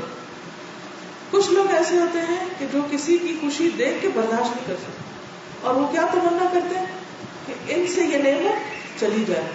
کچھ اس سے بھی آگے بڑے ہوتے ہیں. وہ کون ہوتے ہیں جو اس وقت تک راضی نہیں ہوتے جب تک دوسرے کو تکلیف میں نہ دیکھیں, یعنی وہ انتظار میں رہتے. مثلا کسی کا سنا نا اس کو بڑی کوئی نعمت ملی ہے, اچھی جاب مل گئی, ان کا کاروبار بہت فلرش کرنے لگا, کوئی اچھی گاڑی کسی نے لے لی, اچھا گھر بنا لیا. اب ان کو تو چین نہیں ہے. اب وہ کہتے ہیں ہاں دیکھتے ہیں ہوتا ہے کیا, اور کس وقت شامت آتی, کس وقت اور چیز چھن جاتی, کس وقت ان کے بچے بگڑتے, کس وقت ایسا ہوتا ہے, کس وقت ایسا ہوتا. یہ ساری کیفیات جو ہیں یہ ایمان کے منافی ہیں. اس سے ایمان کھایا جاتا ہے, ختم ہو جاتا ہے. کمزور ہونا تو کیا, بعض اوقات بالکل ہی صفایا ہو جاتا ہے. اور نتیجہ کیا ہوتا ہے کہ انسان پھر عمل سے دور ہو جاتا ہے. اللہ کی محبت کی حلاوت جو اس کو نصیب ہوتی ہے ختم ہو جاتی ہے, کیونکہ وہ دنیا کی محبت آ گئی نا وہاں پر. تو حل کیا ہے, جب آپ کسی کو دیکھیں اس کو کوئی نعمت آپ سے زیادہ ملی یا آپ جیسی ملی یا ویسے ہی کوئی نعمت ملی تو اپنے دل پہ جائے گا, مجھے ایمان پیارا ہے, مجھے اپنے ایمان کی حفاظت کرنا, اللہ تو مجھے اپنے فضل سے دے, اور جس کو تو نے وہ نعمت دی اس کو وہ مبارک کر، اس کو قائم رکھ، اس کے لیے اچھی دعا کر دیں. پھر اسی طرح ایک اور حدیث میں آتا ہے لا یجتمع شح و ایمان فی قلب رجل مسلم، کسی مسلمان کے دل میں ایمان اور شح کہتے ہیں حرص، لالچ اور بخل کا ملاپ، یعنی سب سے ملی ہوئی چیز جس میں حرص لالچ بھی ہوتی اور پھر بخل ہوتا ہے. جب چیز آتی ہے تو انسان کا دل بھی تنگ ہوتا ہے، دل کی تنگی. جو دل تنگ ہو، جو نیرو مائنڈیڈ انسان ہو،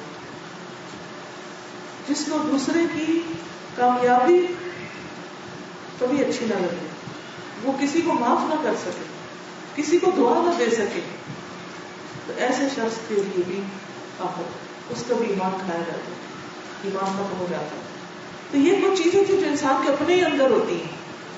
اب کچھ چیزیں باہر سے بھی اثر انداز ہوتی ہیں، ٹھیک ہے، کچھ چیزیں اندر سے تھیں اور کچھ باہر سے. باہر سے جو چیزیں ہم پر اثر انداز ہوتی ہیں ان میں نمبر 1 شیطان ہے، شیطان کے وسوسے. ہم عام طور پر پہلے بیرونی اسباب ڈھونڈتے ہیں، لیکن کرنا کیا ہے، سب سے پہلے اپنے اندر ڈھونڈو. جیسے کوئی چیز گھومتی ہے، کیا کرتے ہیں، پہلے بازار میں ڈھونڈتے ہیں. کہاں ڈھونڈتے ہیں؟ گھر میں، کہ کہاں ہوگی، یہاں ہوگی، وہاں ہوگی. پھر آپ کہتے ہیں شاید گاڑی میں ہو، پھر آپ کہتے ہیں شاید سڑک پہ گر گئی ہو، پھر کہتے ہیں اچھا شاید کسی نے اٹھا لی، پھر باہر جاتے ہیں. ٹھیک ہے، یہ بات ہمیشہ یاد رکھیے. جب بھی دل پہ بےحسی طاری ہونے لگے، دل خراب ہونے لگے، ڈپریشن سے آنے لگے، ایمان میں کمی ہونے لگے، اپنے اندر جھانکنا شروع کر دیں. کسی سے جیلس تو نہیں، کسی کے ساتھ برا سلوک تو نہیں کیا، کسی کو ہرٹ تو نہیں کیا، کسی کی ضرورت پوری کرنے سے پیچھے تو نہیں ہٹ گئی. کیوں ایسا ہو؟ نماز قضا ہو جائے، تہجد چھٹ جائیں، خیر و بھلائی کو دل نہ چاہے، اپنے اندر پہلے جاؤ، میں نے غلطی کہاں کی، میری کوتاہی کہاں. قرآن مجید میں آتا ہے ما اصابکم من مصیبت فبما کسبت ایدیکم. یہ آیت تو آتی ہے نا، ما اصابکم من مصیبت فبما کسبت ایدیکم. جب تم کو کوئی مصیبت آتی ہے تو اپنے ہی ہاتھوں کی کمائی سے آتی ہے. پہلی غلطی اپنی ہوتی.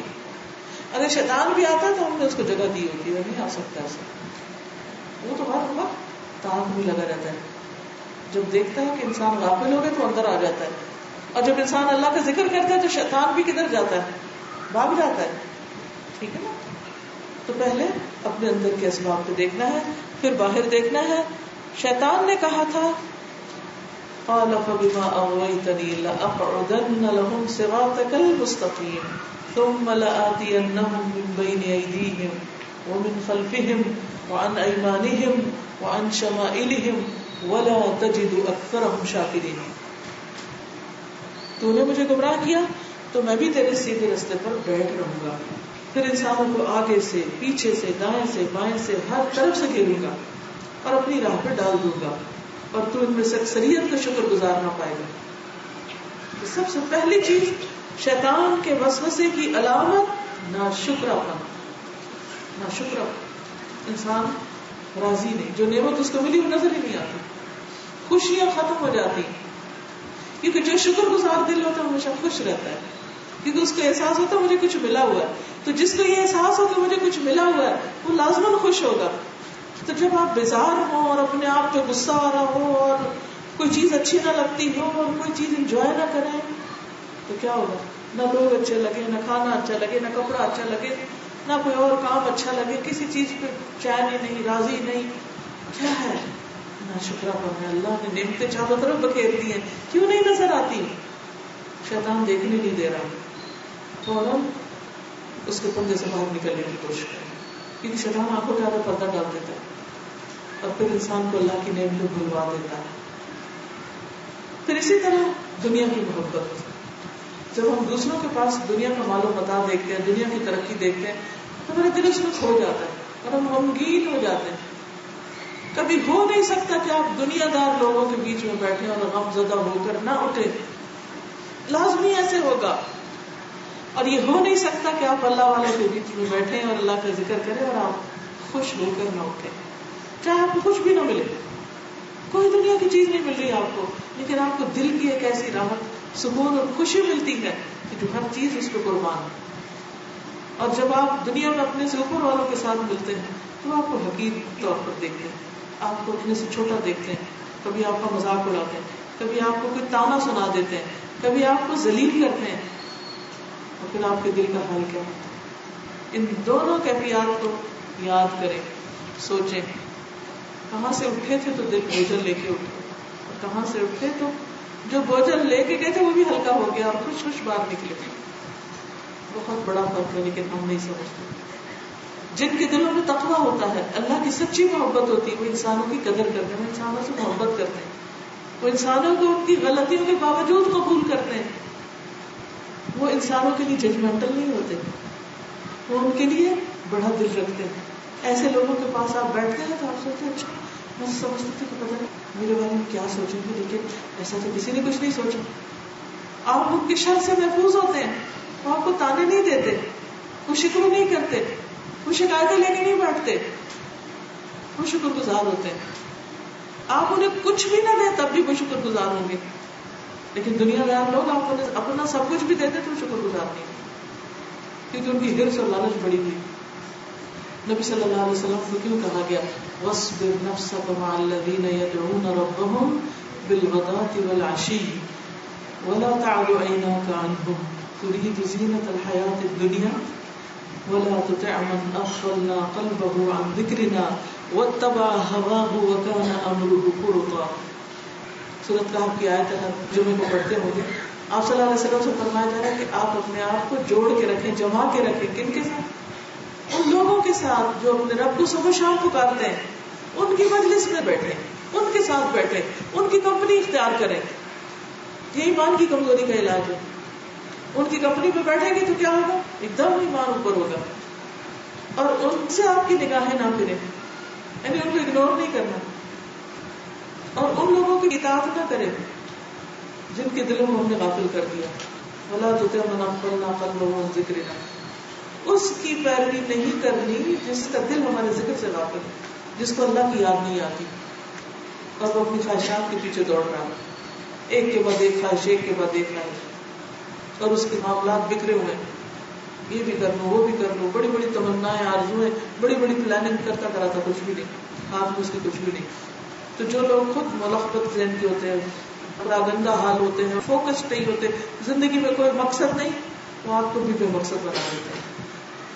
ایسی بری صحبت سے بچنا چاہیے. اچھی کمپنی, اللہ کی یاد رکھنے والوں کی کمپنی, یہ بہت ضروری ہے. پھر آپ دیکھیے کہ جب دنیا والوں کے پاس آپ بیٹھتے ہیں اور دنیا کی محبت دل میں آتی ہے تو پھر بھی انسان کا دل بوجھل ہوتا ہے. اللہ تعالیٰ فرماتے ہیں اعلموا انما الحیات الدنیا لعب ولهو وزینة وتفاخر بینکم وتکاثر فی الاموال والاولاد کمثل غیث اعجب الکفار نباته ثم يهيج فتراه مصفرا ثم يكون حطاما وفي الآخرة عذاب شديد ومغفرة من الله ورضوان وما الحياة الدنيا إلا متاع الغرور. جان لو دنیا کی زندگی محض کھیل تماشا, زینت و آرائش, تمہارا آپس میں ایک دوسرے پہ فخر کرنا, مال و اولاد میں ایک دوسرے سے زیادہ حاصل کرنے کی کوشش کرنا. جیسے بارش ہوئی تو اس کی نباتات نے کاشتکاروں کا دل خوش کر دیا, پھر وہ جوبن پہ آتی ہے, پھر زرد پڑتی دکھائی دیتی ہے, پھر آخر بھس بن جاتی ہے. یعنی دنیا بھی ایسے ہی پرانی ہو جاتی. آپ نیا فرنیچر گھر میں لاتے ہیں, کچھ عرصے کے بعد اٹھا کے باہر پھینکتے ہیں کیونکہ اس میں اب کوئی رونق زینت نہیں رہی. جبکہ آخرت میں ایسی غفلت کی زندگی کا بدلہ کیا ہے, سخت عذاب. اور ایمان والوں کے لیے اللہ کی بخشش اور اس کی رضا ہے, اور دنیا کی زندگی تو محض دھوکے کا سامان ہے. انسان ایک کے بعد ایک چیز کے اوپر, ہاں کتنی خوبصورت, یہ بہت اچھی ہے, اس کی کوالٹی بہت اچھی, A1, لیکن A1 کا حال کیا ہوتا ہے. کسی مشینری کو دیکھیں, گاڑی کو دیکھیں, فرنیچر کو دیکھیں, کارپیٹس کو دیکھیں, ڈیکوریشن کو دیکھیں, اعلیٰ سے اعلیٰ گھر کو دیکھیں, کچھ عرصے کے بعد رینوویشن چاہیے. ہر چیز پرانی ہوتی ہے, نہ بھی استعمال کریں اور پرانی ہوتی ہے. استعمال کرنے سے بھی ہوتی ہے, نہ کرنے سے بھی ہوتی ہے. اگر آپ اپنے گھر بند کر کے آ جائیں, کچھ عرصے کے بعد جائیں تو ایسا لگتا ہے جیسے ہر چیز نیچے آنے لگے. یہ ہے دنیا کی زندگی کا کام. ساری رونقیں ختم ہو جاتی, لیکن نقصان کیا ہوتا ہے, دل بجھنے لگ جاتا ہے, دل میلا ہو جاتا ہے.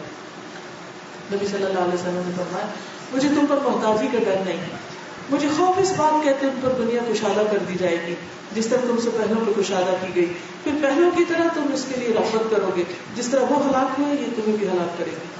یعنی پھر تم دنیا چاہنے لگو گے، دنیا کے پیچھے بھاگنے لگو گے، اور بالآخر دنیا کی دوڑ اتنی ہو جائے گی کہ دین سے دوری ہو جائے گی، اور یہ چیز مسلمانوں کے زمانے کا سبب بنے گی. اب ہم دیکھ رہے ہیں.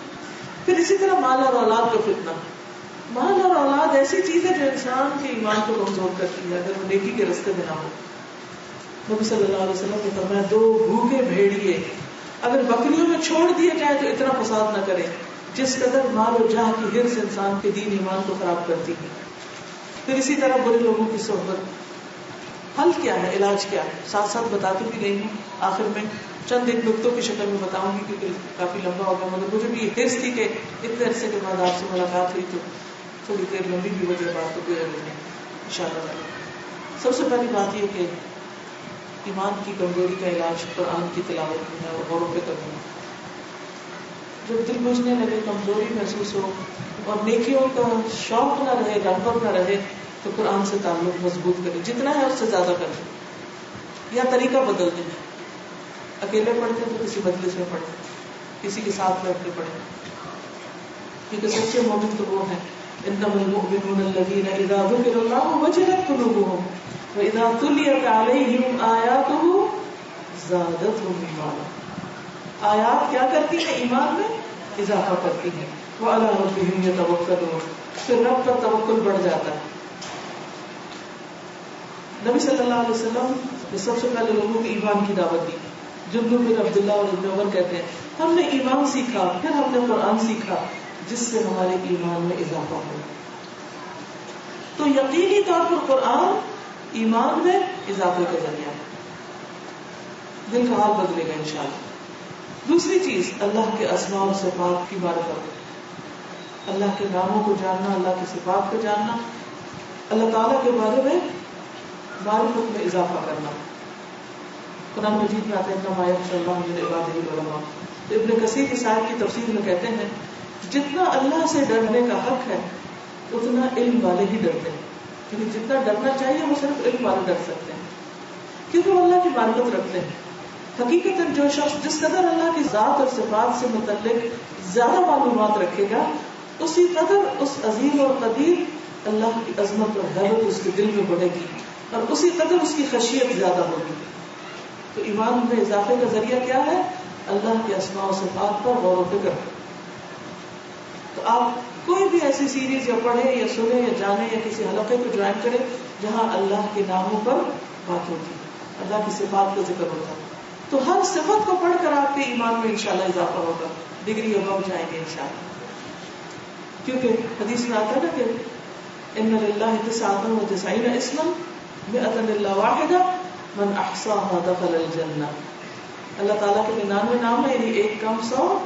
جو شخص ان سب کو محفوظ کر لے گا وہ جنت میں داخل ہوگا. محفوظ کرنے کا مطلب کیا ہے کہ ان کو زبانی صرف رٹ کے یاد کر کے نظر رشید پڑھنا نہیں، بلکہ انہیں غور و فکر کر کے ان کا احساس احاطہ کرنا کہ مطلب کیا ہے اس کا، ہمارا رب کون ہے، کیسا ہے. تو انشاءاللہ اس سے ایمان میں اضافہ ہوگا. ان کی اہمیت اگر آپ سمجھے، ان کے ذریعے اللہ کو پکارے. دوسری چیز نبی صلی اللہ علیہ وسلم کی سیرت کا مطالعہ، کیونکہ آپ کی زندگی میں آپ کی مجلس اور آپ کی محفل اور آپ کے آس پاس رہنا ایمان میں اضافے کا ذریعہ تھا. اور آپ کے بعد آپ کی معرفت، آپ کون تھے، آپ کے اخلاق، آپ کے معاملات کیسے تھے، آپ کے لوگوں کے ساتھ تعلقات کیسے تھے. یہ ہو نہیں سکتا کہ آپ سیرت کے واقعات پڑھیں اور آپ کے آنسو نہ نکلیں. ہو نہیں سکتا. لازماً آپ کا ایمان بڑھے گا. عربی میں ایسی کتابیں موجود ہیں جیسے سیرت کے اوپر قصص ہیں، کتابیں ہیں، چھوٹی چھوٹی واقعات ہیں. صحابہ کی سیرت ہو، نبی صلی اللہ علیہ وسلم کی سیرت ہو، نیک لوگوں کے حالات اور واقعات ہوں، ان کو پڑھنے سے ایمان ایک دم اور بڑھ جاتا ہے. اس کا مطالعہ خود بھی کیجیے یا ایسی مجالس کو جوائن کیجیے. سلف صالحین کی سیرت کا مطالعہ، کیونکہ اللہ تعالیٰ نے نبی صلی اللہ علیہ وسلم کو پچھلے رسولوں کے حالات کیوں سنائے، کیا وجہ بتائی قرآن مجید میں. وَكُلًّا نَقُصُّ عَلَيْكَ مِنْ أَنْبَاءِ الرُّسُلِ مَا نُثَبِّتُ بِهِ فُؤَادَكَ وَجَاءَكَ فِي هَٰذِهِ الْحَقُّ وَمَوْعِظَةً وَذِكْرَىٰ لِلْمُؤْمِنِينَ. اور ہم رسولوں کے حالات کی ایک خبر تم کو اس لیے بیان کرتے ہیں کہ اس کے ذریعے تمہارے دل کو مضبوط کریں، قرآن مجید میں جو واقعات بیان ہوئے ہیں وہ دلوں کو مضبوط کرنے کے لیے. ٹھیک ہے وہ تو آپ قرآن مجید میں پڑھ لیں گے, لیکن صحابہ کے حالات, اسلامی شخصیات کے, نیک لوگوں کے, صراط الذین انعمت علیہم, انشاءاللہ اس کے ذریعے آپ کا ایمان بہت مضبوط ہوگا. پھر کائنات پر غور و فکر, نعمتوں پر غور و فکر, اپنے ہی ہاتھ پاؤں پر غور و فکر, کھانے کی چیزوں پر. آپ زمین میں چلے پھریں اور اللہ کی قدرت کی نشانیاں دیکھیں. یار ابھی تو نے کیا کچھ بنایا, تو کتنا عظیم ہے, کتنے رنگ اس نے پیدا کیے. ہم نے تو اس زمین کے اوپر پائے جانے والی چیزوں کا بھی احاطہ نہیں کیا کہ ہاں یہ کہ باقی کائنات میں اللہ نے کیا کچھ بنا رکھا ہے. أَفَلَمْ يَنْظُرُوا إِلَى السَّمَاءِ فَوْقَهُمْ كَيْفَ بَنَيْنَاهَا وَزَيَّنَّاهَا وَمَا لَهَا مِنْ فُرُوجٍ وَالْأَرْضَ مَدَدْنَاهَا وَأَلْقَيْنَا فِيهَا رَوَاسِيَ وَأَنبَتْنَا فِيهَا مِنْ كُلِّ زَوْجٍ بَهِيجٍ تَبْصِرَةً وَذِكْرَىٰ لِكُلِّ عَبْدٍ مُنِيبٍ. کیا انہوں نے اپنے اوپر آسمان کی طرف نہیں دیکھا؟ ہم نے کس طرح اسے بنایا اور آراستہ کیا, یعنی کیسے رات کے ستارے چمکتے اس پر, اور اس میں کوئی بھی شگاف نہیں, کوئی سراف نہیں, اور زمین کو ہم نے پھیلا دیا اور اس میں مضبوط پہاڑ رکھ دیے اور اس میں ہر طرح کی پربہار چیزیں اگائیں. ان چیزوں میں ہر رجوع کرنے والے بندے کے لیے بصیرت اور سبق حاصل کرنے کا سامان ہے. اس سے آپ کے ایمان میں اضافہ ہوگا. جب سیر کو جائیں, گھر سے تفریح کے لیے بھی نکلے تو کائنات میں غور و فکر کے ارادے سے نکلے, تو اس سے انشاءاللہ اور زیادہ ایمان بڑھے گا. پھر کثرت سے اللہ کا ذکر, جس کا پہلے بھی میں نے ذکر کیا, کیونکہ اللہ بذکر اللہ تطمئن القلوب, دلوں کی وحشت اور بے چینی اور پریشانی کس سے دور ہوتی ہے؟ اللہ کے ذکر سے. اور بندہ جب تنہائی میں اللہ کو یاد کرتا ہے تو اللہ تعالیٰ اکیلے میں یاد کرتے, جب سب کے بیچ میں یاد کرتے تو اللہ تعالیٰ اس سے بہتر مجلس میں, فرشتوں کے مجلس میں اس بندے کا ذکر کرتے ہیں. پھر نیک کام, نیک کام انسان کو اللہ کے قرب عطا کرتے ہیں, ایمان میں اضافے کا ذریعہ بنتے ہیں. نبی صلی اللہ علیہ وسلم نے فرمایا, اللہ تعالیٰ فرماتا ہے میرا بندہ جن عبادات سے میرا قرب حاصل کرتا ہے, اور کوئی عبادت مجھ کو اس سے زیادہ پسند نہیں جو میں نے اس کو فرض کی ہے, یعنی فرائض کی ادائیگی اللہ کے قرب کا ذریعہ بنتی ہے. میرا بندہ فرض ادا کرنے کے بعد جو نفل ادا کرتا ہے تو اس سے اتنا نزدیک ہو جاتا ہے کہ میں اس سے محبت کرنے لگتا ہوں. یعنی نوافل اللہ کی محبت میں اضافے کا ذریعہ بنتے ہیں. پھر نیک لوگوں کی صحبت اور بری صحبت سے بچنا, جیسے پہلے میں نے ذکر کیا نا کہ نبی صلی اللہ علیہ وسلم کو حکم دیا کہ آپ اللہ کو یاد کرنے والوں کے ساتھ بیٹھا کریں. ابن مسعود کہتے ہیں رسول اللہ صلی اللہ علیہ وسلم نے فرمایا, ان قریب بعد کے زمانے میں ایسے لوگ ہوں گے جو مسجدوں میں حلقے کی صورت میں بیٹھیں گے, ان کی سب سے بڑی فکر دنیا ہوگی. بیٹھیں گے مسجد میں لیکن سوچیں گے دنیا. ایسے لوگوں کے پاس نہ بیٹھنا, اللہ تعالیٰ کو ایسوں کی کوئی ضرورت نہیں. جس سے کیا پتہ چلتا ہے, جس مجلس میں بیٹھ کے آپ کی دنیا کے شوق میں اضافہ ہو, دین کی محبت کا ہو, سمجھو کہ وہ دین کے نام پر دنیا حاصل کرنے کا ذریعہ ہے, اس سے دور ہو جائے. یہ کرائٹیریا ہمیں دیا گیا ہے, کیونکہ انسان صرف تنہائی میں اس کا ایمان مضبوط نہیں ہوتا, اس کو دوسرے بندوں کے بیچ میں بیٹھ کر اللہ کا ذکر کرنے سے زیادہ ایمان بڑھتا ہے. جیسے حضرت معاذ نے کہا تھا ایک صحابی سے, صحیح بخاری کی روایت ہے کہ اجلس بنا نؤمن ساعة, آؤ ہمارے ساتھ بیٹھو ایک گھڑی کے لیے ایمان لے آئے. یہی ایمان بڑھانے کا ذریعہ ہے, یعنی اکٹھے بیٹھ کے بات کریں اللہ کی. حضرت حسن بصری کہتے ہیں رحمہ اللہ کہ ہمارے بھائی ہمارے گھر والوں سے زیادہ قیمتی ہیں, یعنی دینی بھائی ہمارے اپنے حقیقی بھائیوں سے زیادہ قیمتی ہے ہمارے لیے. ہمارے گھر والے ہمیں دنیا کی یاد دلاتے ہیں اور ہمارے یہ بھائی ہمیں آخرت کی یاد دلاتے ہیں. اس لیے بعض اوقات ہمیں دین والوں سے زیادہ محبت ہو جاتی ہے اپنے خون کے رشتوں سے بھی, اور اس کو ہم سب محسوس کرتے ہیں. کیا وجہ؟ کیونکہ ان کے ذریعے ہمیں آخرت کی یاد ملتی ہے, ہمارا ایمان مضبوط ہوتا ہے. اور ذکر کی مجلسوں میں بھی شامل ہونے سے رحمت نازل ہوتی ہے, سکینت نازل ہوتی ہے, فرشتے اس مجلس کو ڈھانپ لیتے ہیں. پھر اسی طرح یہ ہے کہ انسان اگر کسی حادثے, غم, تکلیف کی وجہ سے پریشان اور بے چین ہے تو تقدیر پر ایمان کی تجدید کرے, کیونکہ انسان اس وقت تک راضی نہیں ہو سکتا جب تک کہ اللہ کے فیصلوں پر راضی نہ ہو جائے, تقدیر پر راضی نہ ہو جائے. پھر اسی طرح موت کو یاد کرنا, موت کی یاد ایمان میں اضافے کا ذریعہ بن گئی.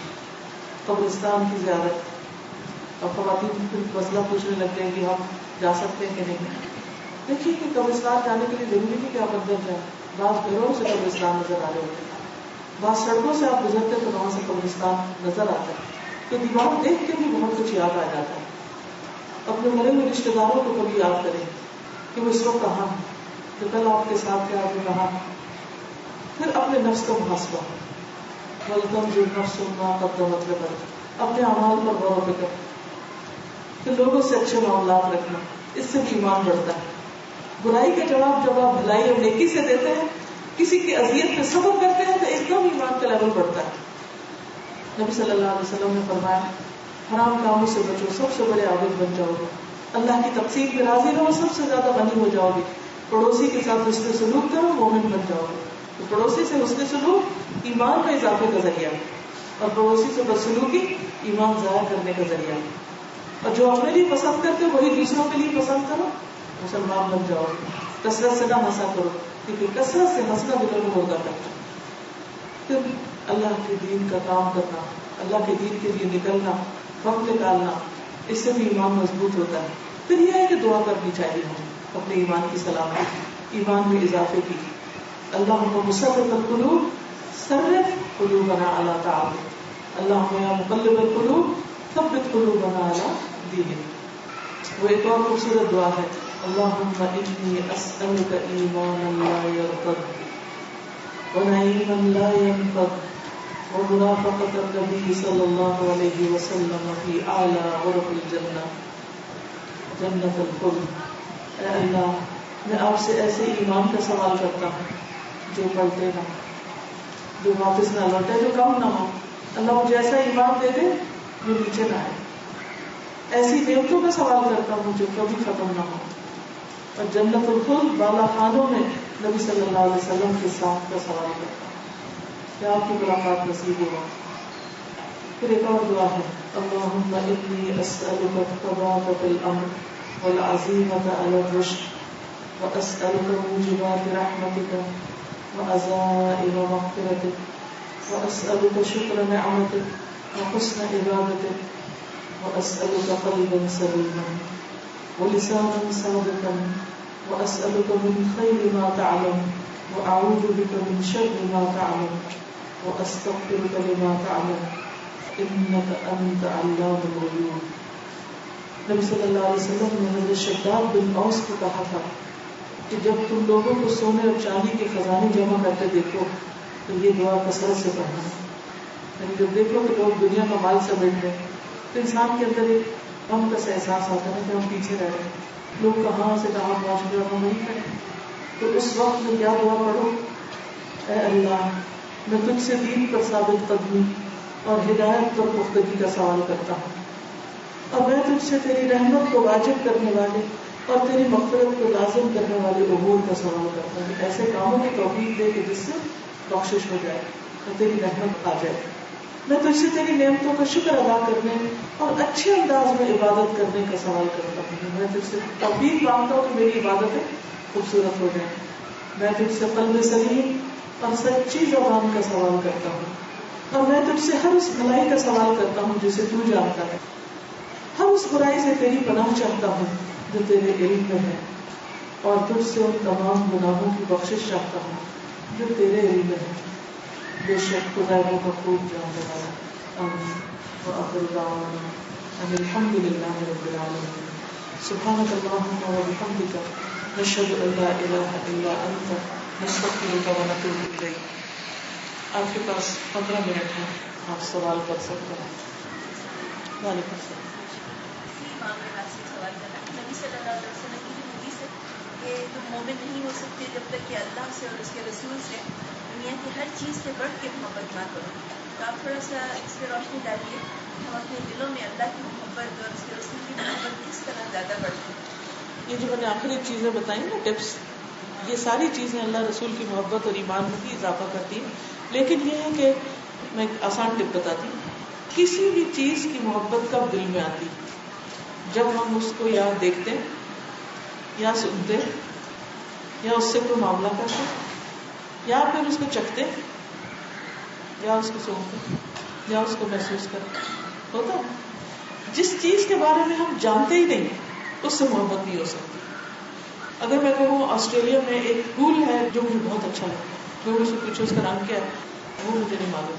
اگر پوچھو اس کی خوشبو کیسی ہے, وہ بھی مجھے نہیں پتا. کس چیز سے محبت ہے؟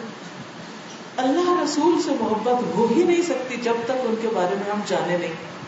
جاننے کے لیے کیا کرنا چاہیے؟ قرآن و سنت کے مطالعے کے علاوہ اسماء الحسنی کا تفصیلی مطالعہ اور اس کو زندگی سے ریلیٹ کرے اور اس کو محسوس کرے اور ان چیزوں کو زندگی میں تلاش کرے, ان پر غور و فکر کرے. تو انشاءاللہ اللہ تعالیٰ کے ناموں پر غور و فکر آپ کے اندر اللہ کی محبت میں اضافہ کرے گا. نبی صلی اللہ علیہ وسلم کے اخلاق اور معاملات سے متعلق جو واقعات ہیں سیرت کے, ان کے پڑھنے سے آپ کے دل میں رسول اللہ صلی اللہ علیہ وسلم کی محبت ہر ایک کی محبت سے زیادہ ہو جائے گی. کیوں؟ کیونکہ کسی اور کا ایسا اخلاق ہے ہی نہیں, کسی اور کے ایسے معاملات ہے ہی نہیں, کسی اور کی ایسی شخصیت ہے ہی نہیں جو اللہ کے رسول صلی اللہ علیہ وسلم کی تھی. تو وہ معیار جب سامنے آئے گا تو انشاءاللہ ان سے محبت ہوگی, اور پھر ہر چیز سے بڑھ کر محبت ہوگی, کیونکہ وہ ہر چیز سے زیادہ خوبصورت ہیں, پیارے ہیں, عظیم ہیں. ٹھیک ہے. وعلیکم.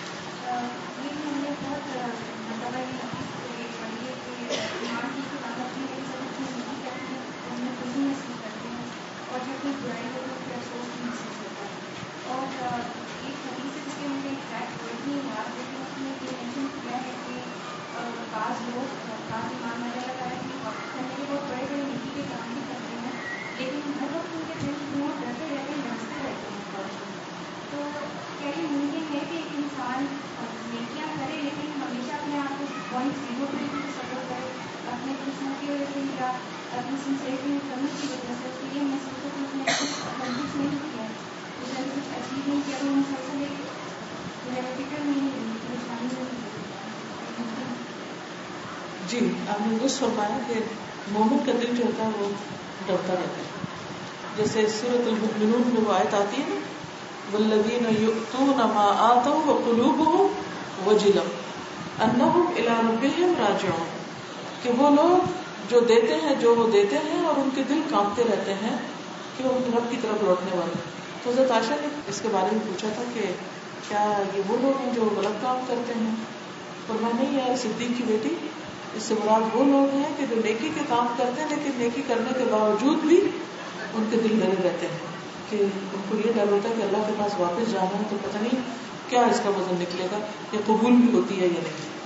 تو بہت سے لوگ جو واقعی اللہ کے دوست ہوتے ہیں ان کو یہ فکر بہت کھاتی ہے کہ اللہ تعالیٰ کو ہمارا کام پسند آ جائے.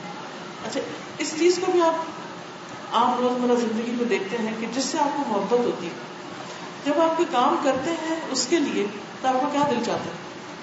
بس آپ کے کوئی عزیز دوست رشتے دار آ رہا ہے جس سے آپ کو بہت محبت ہے, تو ہم عام طور پر محبت کے اظہار کے لیے خوب کھانے پکاتے ہیں. کھاتے کی محبت کے اظہار کھانے سے ہوتا ہے.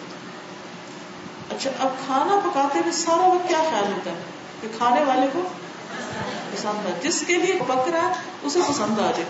اور جب وہ کھا کے تعریف کرتے تھے تو کیا کہتے ہیں جملہ, قیمت وصول ہو گئی, کیونکہ وہ خوش ہو گیا جس کو خوش کرنا چاہا تھا. تو آپ دیکھیے کہ اللہ تعالیٰ کے ساتھ جب ہمارا تعلق ہوتا ہے, ہم نماز پڑھتے ہیں, ہم کہتے ہیں نہیں اچھی نہیں پڑھی گئی, ابھی ہمیں اور اچھی پڑھنی ہے, ابھی اور اچھی پڑھنی ہے. پھر پڑھتے پھر تھوڑا دل کو قرار آتا ہے, پھر سوچتے اچھا اللہ تعالیٰ آپ قبول کر لیں, ریاکاری نہ ہو. پھر خفیہ عمل کرنے کو دل چاہتا ہے. یہ کہتے ہیں کہ چھپا کے, کیونکہ اللہ کے لیے کرنا, چھپا کے کسی کو پتہ نہ چلے. لیکن جب انسان کا فوکس ہٹتا ہے, اللہ سے ہٹ کے کچھ اور کرتا ہے, پھر انسان انہیں کے لیے عمل کرنے لگتا ہے. یہ کہیں کہ کیا ہو, کتنے بڑے لوگ ہیں, عبادت گزار ہیں, کیسے کیسے. تو دل کی درستگی کا انحصار اس بات پر آپ اپنے اندر دیکھ سکتے ہیں کہ پھر وہ انسان کے اندر ایک خاص قسم کی خشیت پیدا ہوتی ہے. یہ وہی ہے جس کا ذکر ہم نے پڑھا نا, یخشی اللہ من عبادہ العلماء. جی, سوال کرنے والا خود اپنا سوال کرے گا. جی, وعلیکم السلام. جی, یعنی کاموں میں اعتدال رکھنا چاہیے کہ ایسا نہ ہو کہ ایک وقت میں بہت کام کرے اور پھر کچھ بھی نہ کرے.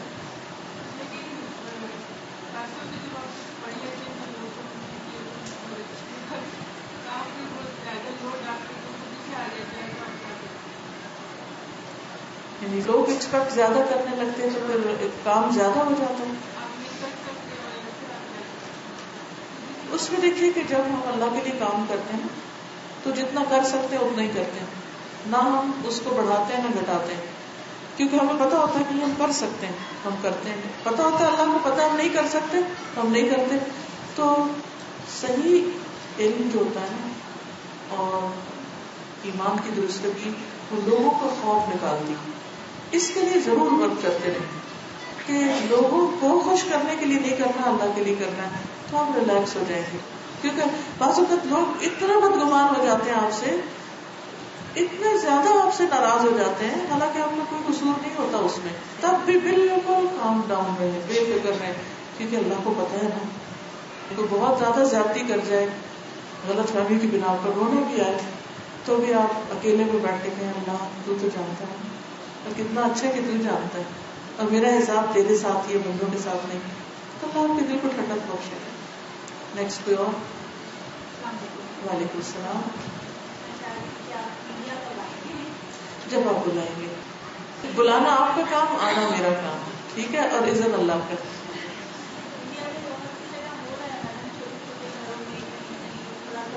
ہاں مجھے پتا چلتا ہے جیسے آرگنائز ہونا چاہیے اور آپ کی موجودگی سے جو فرق آئے گا تو آپ. میں حاضر ہوں، میری تمام تر خدمات حاضر ہیں. ٹھیک ہے، تو بلانے کا ذریعہ میں نے کس طرح کریں؟ وہ آپ انڈین گورنمنٹ سے پوچھیے کیونکہ ویزا انہوں نے دینا ہے. ٹھیک ہے، میں حاضر ہوں، میں حیدرآباد سے جہاں چاہیں گے میں آ جاؤں گی.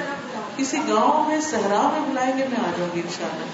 اللہ کی خاطر کوئی جگہ دور نہیں ہے. ٹھیک ہے، وہی آپ کو. وعلیکم السلام.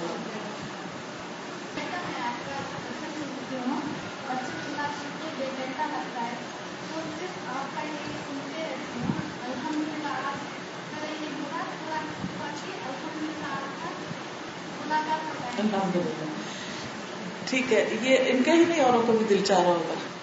اب آپ تھوڑی دیر کے لیے سوچئے کہ میں ایک ہوں اور آپ بہت سارے ہیں. اب ہوتا کیا ہے، مجھے کوئی اعتراض نہیں ہوتا، لیکن مجھے مشکل اس وقت ہوتی ہے جب لوگ آپس میں جھگڑنے لگتے ہیں اور رش کر دیتے ہیں اور ایک دوسرے کو دھکا دینے لگتے ہیں، لائن نہیں بناتے. میں یہاں بیٹھی ہوں، آپ اگر 1 گھنٹہ میں مجھے کہیں گے نا کہ میں بیٹھی رہوں، میں آپ سے ملتی رہوں، میں ملتی رہوں گی، مجھے کوئی مشکل نہیں.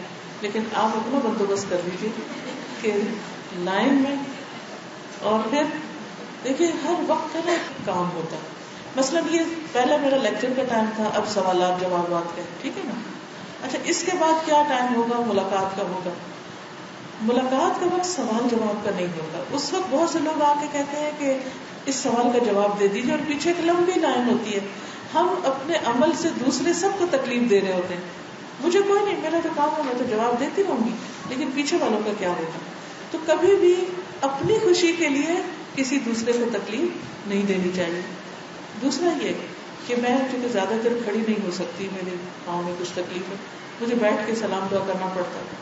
اب کئی دفعہ ایسا ہوتا ہے کہ لوگ مجھے گلے ملنے لگتے ہیں. اب میں بیٹھی ہوئی ہوں تو کسی کا پورا بوجھ مجھ پہ پڑ جائے تب سوچئے کیا ہوگا، مشکل ہو جائے گی. تو اس میں بھی تھوڑی سی اگر آپ مجھے رعایت دے دیں گے تو میرے بھی بڑی سہولت ہو جائے گی. سب سے ہاتھ ملانے کو تیار ہوں، میں بیٹھی رہوں گی انشاءاللہ، لیکن لائن بنا کر.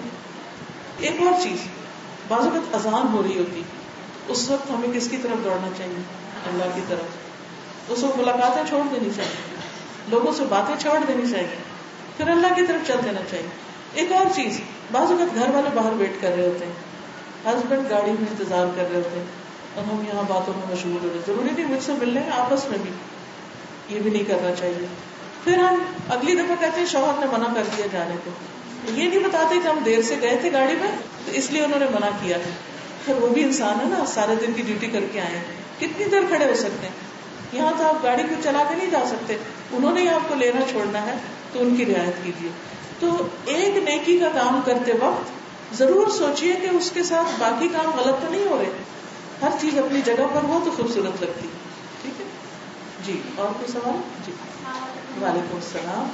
جی جاننا تھا کہ آپ یہ جی پہلے اسکاٹ لینڈ گئے تھے. ٹھیک ہے. تو مجھے جاننا ہے کہ آپ محرم کے ساتھ تھی یا پھر مجھے بھی کافی شوق تھا کہ آپ کو دیکھا بازو پڑی تھی تو دیکھا تھا کہ میں حدیث سائنس میں میری بھی تھی الحمدللہ. تو امی جان بھی مجھے رہتی تھی کہ میں اکیلی جا سکتی ہوں، تو مجھے شیور نہیں تھا کہ محرم کے ساتھ جانا ہے نہیں جانا ہے، تو وہی پوچھنا تھا. میں شادی کے بعد گئی تھی اور آپ بھی شادی کے بعد ہی جائیے گا. اس میں کئی اعتبار سے بہت سہولت رہتی ہے، کیونکہ نئی جگہ نیا ملک اللہ تعالیٰ نے ہمیں یہ حکم کیوں دیا ہے؟ ہماری سیکیورٹی کے لیے نا، ہماری آسانی کے لیے. جب ہم اس حکم کے بغیر کچھ کام کرتے ہیں تو پھر ہمارے لیے مشکلات ہو جاتی ہیں. تو انشاءاللہ تعالیٰ پڑھنے میں کوئی مشکل نہیں، کہیں نہیں روکا کہ عورت بس اتنا پڑھے اور اتنا نہ پڑھے، جتنا آپ پڑھ سکتے ہیں. صلاحیتوں کو دبانا نہیں چاہیے عورتوں کی، لیکن اگر جب تک جانے کا موقع نہیں مل رہا تو آپ اس وقت میں کچھ اور کر لیجیے. جی نیکسٹ. وعلیکم السلام. بہت سالوں سے آپ کی ملاقات کے لیے ترس رہی تھی، اللہ نے آج پوری کر دی. اللہ کا لاکھ شکر ہے. میں اتنی باتیں کرنا چاہتی ہوں، بولتی نہیں ہے، اور جو الفاظ بھی مجھے نہیں ملتے. دعا کریں اللہ تعالیٰ آپ سب کو جنت میں لے جائے، اور وہاں اور کوئی کام نہیں ہوگا باتوں کے سوا، کھانا بھی پکا پکایا ملے گا اور کوئی پریشان نہیں کرے. جی ضرور.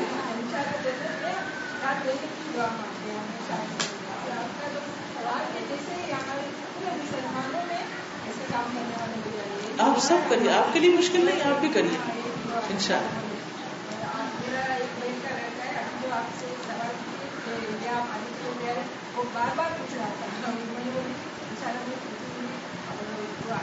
سب کو بتا دیجیے، میں تیار ہوں آنے کو. ٹھیک ہے انشاءاللہ. ٹھیک ہے انشاءاللہ. آپ کی ضرورت چاہتی ہوں میں، جیسے میں دماغ میں سوچتی ہوں کہ آپ کے بازو میں کرسی چاہیے، آپ کو بیٹھ جائے میرا بتائیے کیسے بھی آپ سے ملاقات یا وہ باتیں کر سکتے ہیں، وہ ملے ہیں مجھے سب سے پوچھے. وعلیکم السلام. اچھا وہ کہتے ہیں کہ السلام علیکم، جو لوگ نماز پڑھتے ہیں اور روزہ نہیں رکھتے لیکن نیک کام کرتے ہیں، تو ان کی اجر کے بارے میں آپ کیا کہیں گے؟ اجر کے بارے میں دیکھیے، ہر عمل کا الگ حساب ہوگا نا، نماز کا الگ، روزے کا الگ. تو اب یہ کہ جیسے جو لوگ زکوٰۃ نہیں دیتے ان کے بارے میں ایک حدیث میں آتا ہے کہ حشر کے میدان میں وہ ان کو ان کی سزا ملے گی، پھر آخر میں چاہے جنت میں بھیجے اللہ تعالیٰ یا جہنم میں، تو اللہ کا فیصلہ ہے کہ ان کے ساتھ کیا ہوتا ہے. کیا باقی ان کی نیکیاں اتنی زیادہ ہیں کہ اس گناہ کو کم کر دیں؟ الٹیمیٹلی حساب اللہ کے پاس. وعلیکم السلام.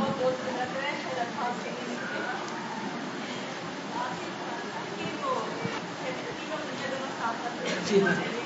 تو دنیا داری کے لیے مجھے کتنی ہونی چاہیے کہ میرے پر ڈر لگے کہ میں دنیا سے چھوڑ دوں. ارے ایسا بالکل نہیں ہے، میں سب کچھ کرتی ہوں لیکن پھر بھی مطلب خوش نہیں ہوتے، خاص کے میں وہ کہتے کہ آپ نے اپنا معاف کر کے دیکھیے. ایسا نہیں، ماشاء اللہ ان کے اندر بھی بہت تبدیلی آ رہی ہے. میں نے کہا آپ خوش قسمت ہیں، آپ کو اتنی اچھی بیوی ملی ہے. نہیں ماشاء اللہ بہت تبدیلی آئی ہے، الحمدللہ بہت اچھی آ رہی ہے ان کے اندر.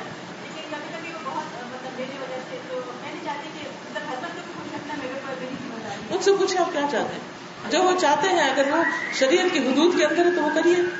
ٹھیک ہے نا، انہیں کہیں کچھ آپ کی چاہت کچھ میری چاہت. کہاں پہ کر سکتے ہیں دنیا داری؟ اگر دنیا داری کو ڈیفائن کریں کہ مسئلہ یہ کہ کیا آپ اچھے کپڑے نہیں پہنتی ہیں، آپ زیور نہیں پہنتے ہو تو پہنا ہوا آپ نے، یہی دنیا داری ہے. ایک اعتدال کی حد تک ہے. بہت اچھا، اچھا لگ رہا ہے آپ کو ماشاء اللہ. وعلیکم السلام. میرا سوال ہے کہ ہم جیسے لیکچرس میں آتے ہیں سنتے ہیں، لیکن بعض دفعہ ایسا ہوتا ہے کہ جو ہم سنتے ہیں اس پر ہم عمل نہیں کرنا، مطلب علم جو ہے وہ دل کے اندر نہیں اترتا. ٹھیک ہے، اس کے لیے کیا ہمیں آپ سے ایک چیز سے شروع کر لیجیے، کیونکہ ایک نیکی دوسری کو راہ دیتی ہے. ایک سے شروع کر لیجیے. مثلاً آج بہت ساری باتیں ہو گئی نا، کیونکہ لالچ یہ تھی کہ پتہ نہیں پھر کب ملیں گے، یہی موقع کب آئے، تو اس لیے آج ہی جتنا ہے آپ کو دے دیں. تو اس میں یہ ہے کہ ساری باتیں آپ کو یاد نہیں رہیں گی، لیکن کوئی ایک نقطہ ابھی سے ہی سوچ لیجیے. مثلاً ذکر کے اسٹیکر لگانے گھر جا کے، ٹھیک ہے، ایک سے شروع کیجیے. اگر آپ کو اس ایک کی توفیق ہو گئی تو انشاءاللہ اس سے اگلا اسٹیپ مل جائے گا، اگلے سے اگلا ملے گا، اگلے سے اگلا ملے گا. نیکی نیکی کو دعوت دیتی. ٹھیک ہے، نیکسٹ. وعلیکم السلام. وہی آپ کو ہم نیک اعمال دنیا میں کرتے ہیں، اس میں ایمان کی ذاتی ہے، اور یہ اس کا اللہ تعالیٰ کے پاس کیسا اس کا قبولیت کا کیسا ہم کو پتہ چلتا ہے. اور نیکیوں کی توفیق ملتی ہے، نیکیوں پر استقامت نصیب ہوتی ہے. سمیہ. وعلیکم السلام.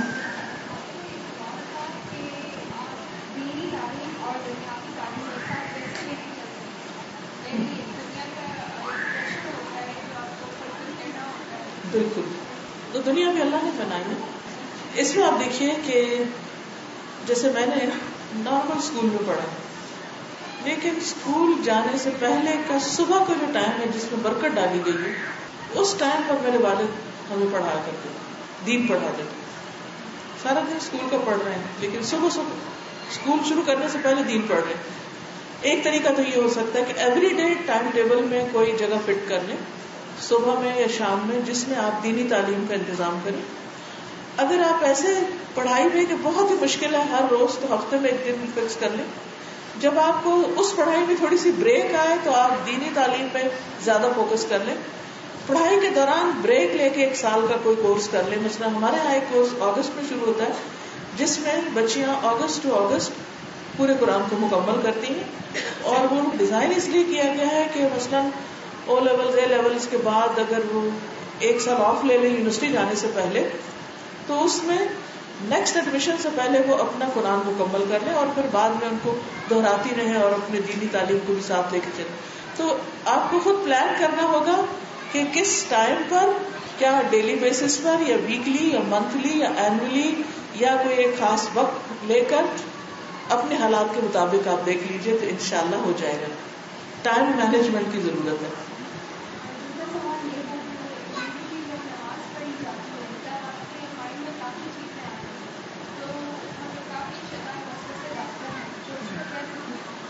اچھا ایک بات ہے، سب ایک سوال کرے تو اوروں کو بھی موقع مل جائے گا، لیکن اس سوال کا میں جواب دے دیتی ہوں کہ جب آپ کا دھیان نہ لگ رہا ہو نماز میں تو پھر آپ نماز اور سلو کر دیں، آہستہ کر دیں، آہستہ آہستہ لفظ پڑھنے شروع کریں، رکنا شروع کریں کہ کیا پڑھا کیا پڑھا کیا پڑھا.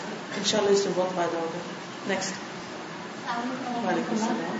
میرا سوال ہے کہ آپ کے پاس یونٹ پیریڈ ہم نماز کے علاوہ ہر چیز کر سکتے ہیں، تو قرآن کے تعلق سے آپ تھوڑا سا روشنی ڈالیں کہ کس حد تک ہم اس کو، جیسے جو قرآن کے طالب علم ہیں وہ قرآن مجید کی اگر حفظ کر رہے ہیں تو کنٹینیو کر سکتے ہیں، اگر ترجمہ پڑھ رہے ہیں تو ترجمہ پڑھ سکتے ہیں، تو اس کی رخصت موجود ہے.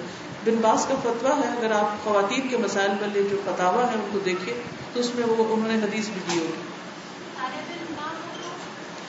تو بھی اپنی ریوائز کر سکتے ہیں نا، ریویژن تو کر سکتے ہیں. کپڑے سے پکڑ لیجیے، گلوز پہن لیجیے یا کسی بھی طرح. نیکسٹ. وعلیکم السلام.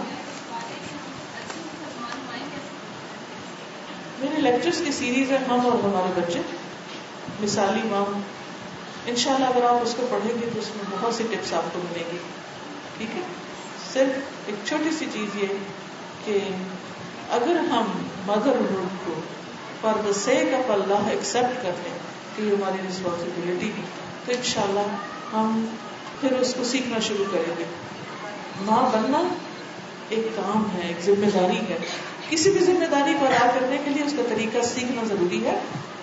دنیاوی اعتبار سے بھی کتابیں پڑھیں، بچوں کی صحت صفائی وغیرہ کیسے، اور دینی اعتبار سے بھی ان کی تعلیم و تربیت کیسے. ان شاء اللہ تعالیٰ بہت سی کتابیں بھی ہیں، اس پر لیکچرز بھی ہیں. تھوڑا تھوڑا سنتے رہیے تو ان شاء اللہ فائدہ ہوگا. نیکسٹ. السلام علیکم. وعلیکم السلام. میں نے ابھی ریسنٹلی 6 مہینے ہوئے ہیں قرآن پاک تفصیل سے پڑھنا شروع کیا ہے. اب حالات ایسے ہوتے ہیں، ڈفرینٹ لوگوں کے ڈفرینٹ مائنڈ سیٹ ہیں. مطلب جس طرح میں جن کو فالو کرتی ہوں وہ بھی آپ لیکچرس جن کو بتاتی ہیں، ان کا مائنڈ سیٹ اور ہے. کسی اور سے بات کریں اس کا مائنڈ سیٹ اور ہے. جس طرح 12 ربیع الاول وہ کچھ لوگ کہتے ہیں یہ بدعت ہے اور بڑی دلیل کے ساتھ کہتے ہیں.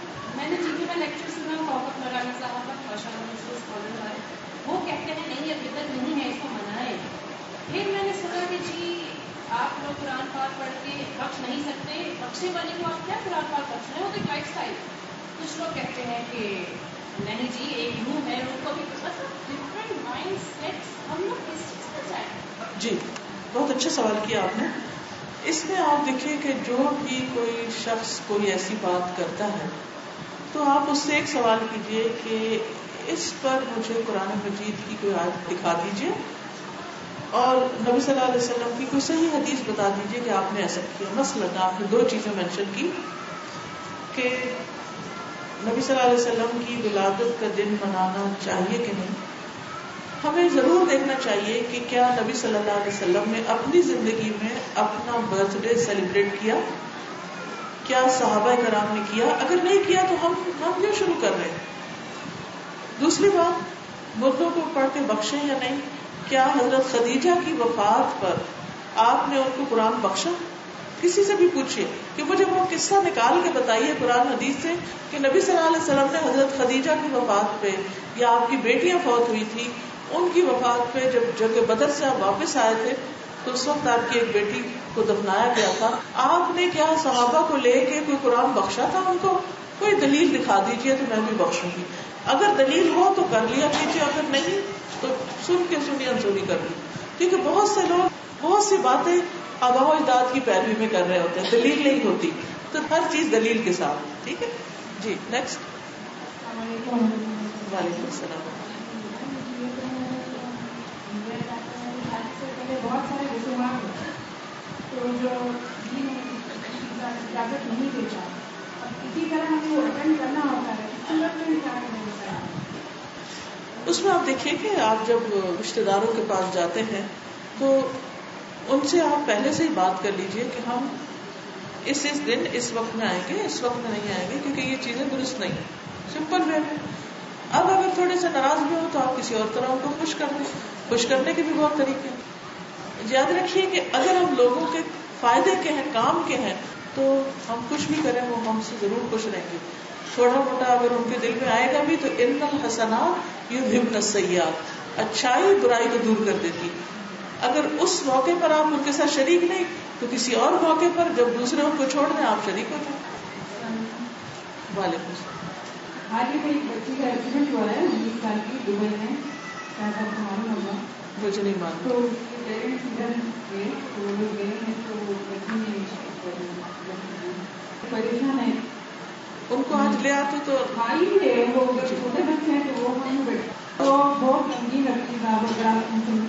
جی میں مل لوں گی انشاءاللہ. ایک کتاب ہے ایاک نستعین، اس میں غم کی دعائیں ہیں، وہ ان کو پڑھنے کو دیجیے. نیکسٹ سوال کیجیے. اذان کا وقت ہے، آخری سوال ہے. جی. وعلیکم السلام. بچے ہیں بالغ ہیں 10 سال 13 سال کے ہیں، لیکن یہ کہ نماز میں بہت سستی کرتے ہیں، کبھی ادھر بیٹھیں گے کبھی ادھر، کافی لیٹ کر دیتے ہیں نماز. ایمان کی کمزوری ہے، بچوں کے ایمان میں اضافے کی کوشش کریں. وہ طریقے جو میں نے بتائے ہیں ان کے ذریعے انشاءاللہ پھر وہ خود پڑھیں گے. اوکے. سبحانک اللہم و بحمدک نشہد ان لا الہ الا انت نستغفرک و نتوب الیک. السلام علیکم و رحمۃ اللہ وبرکاتہ.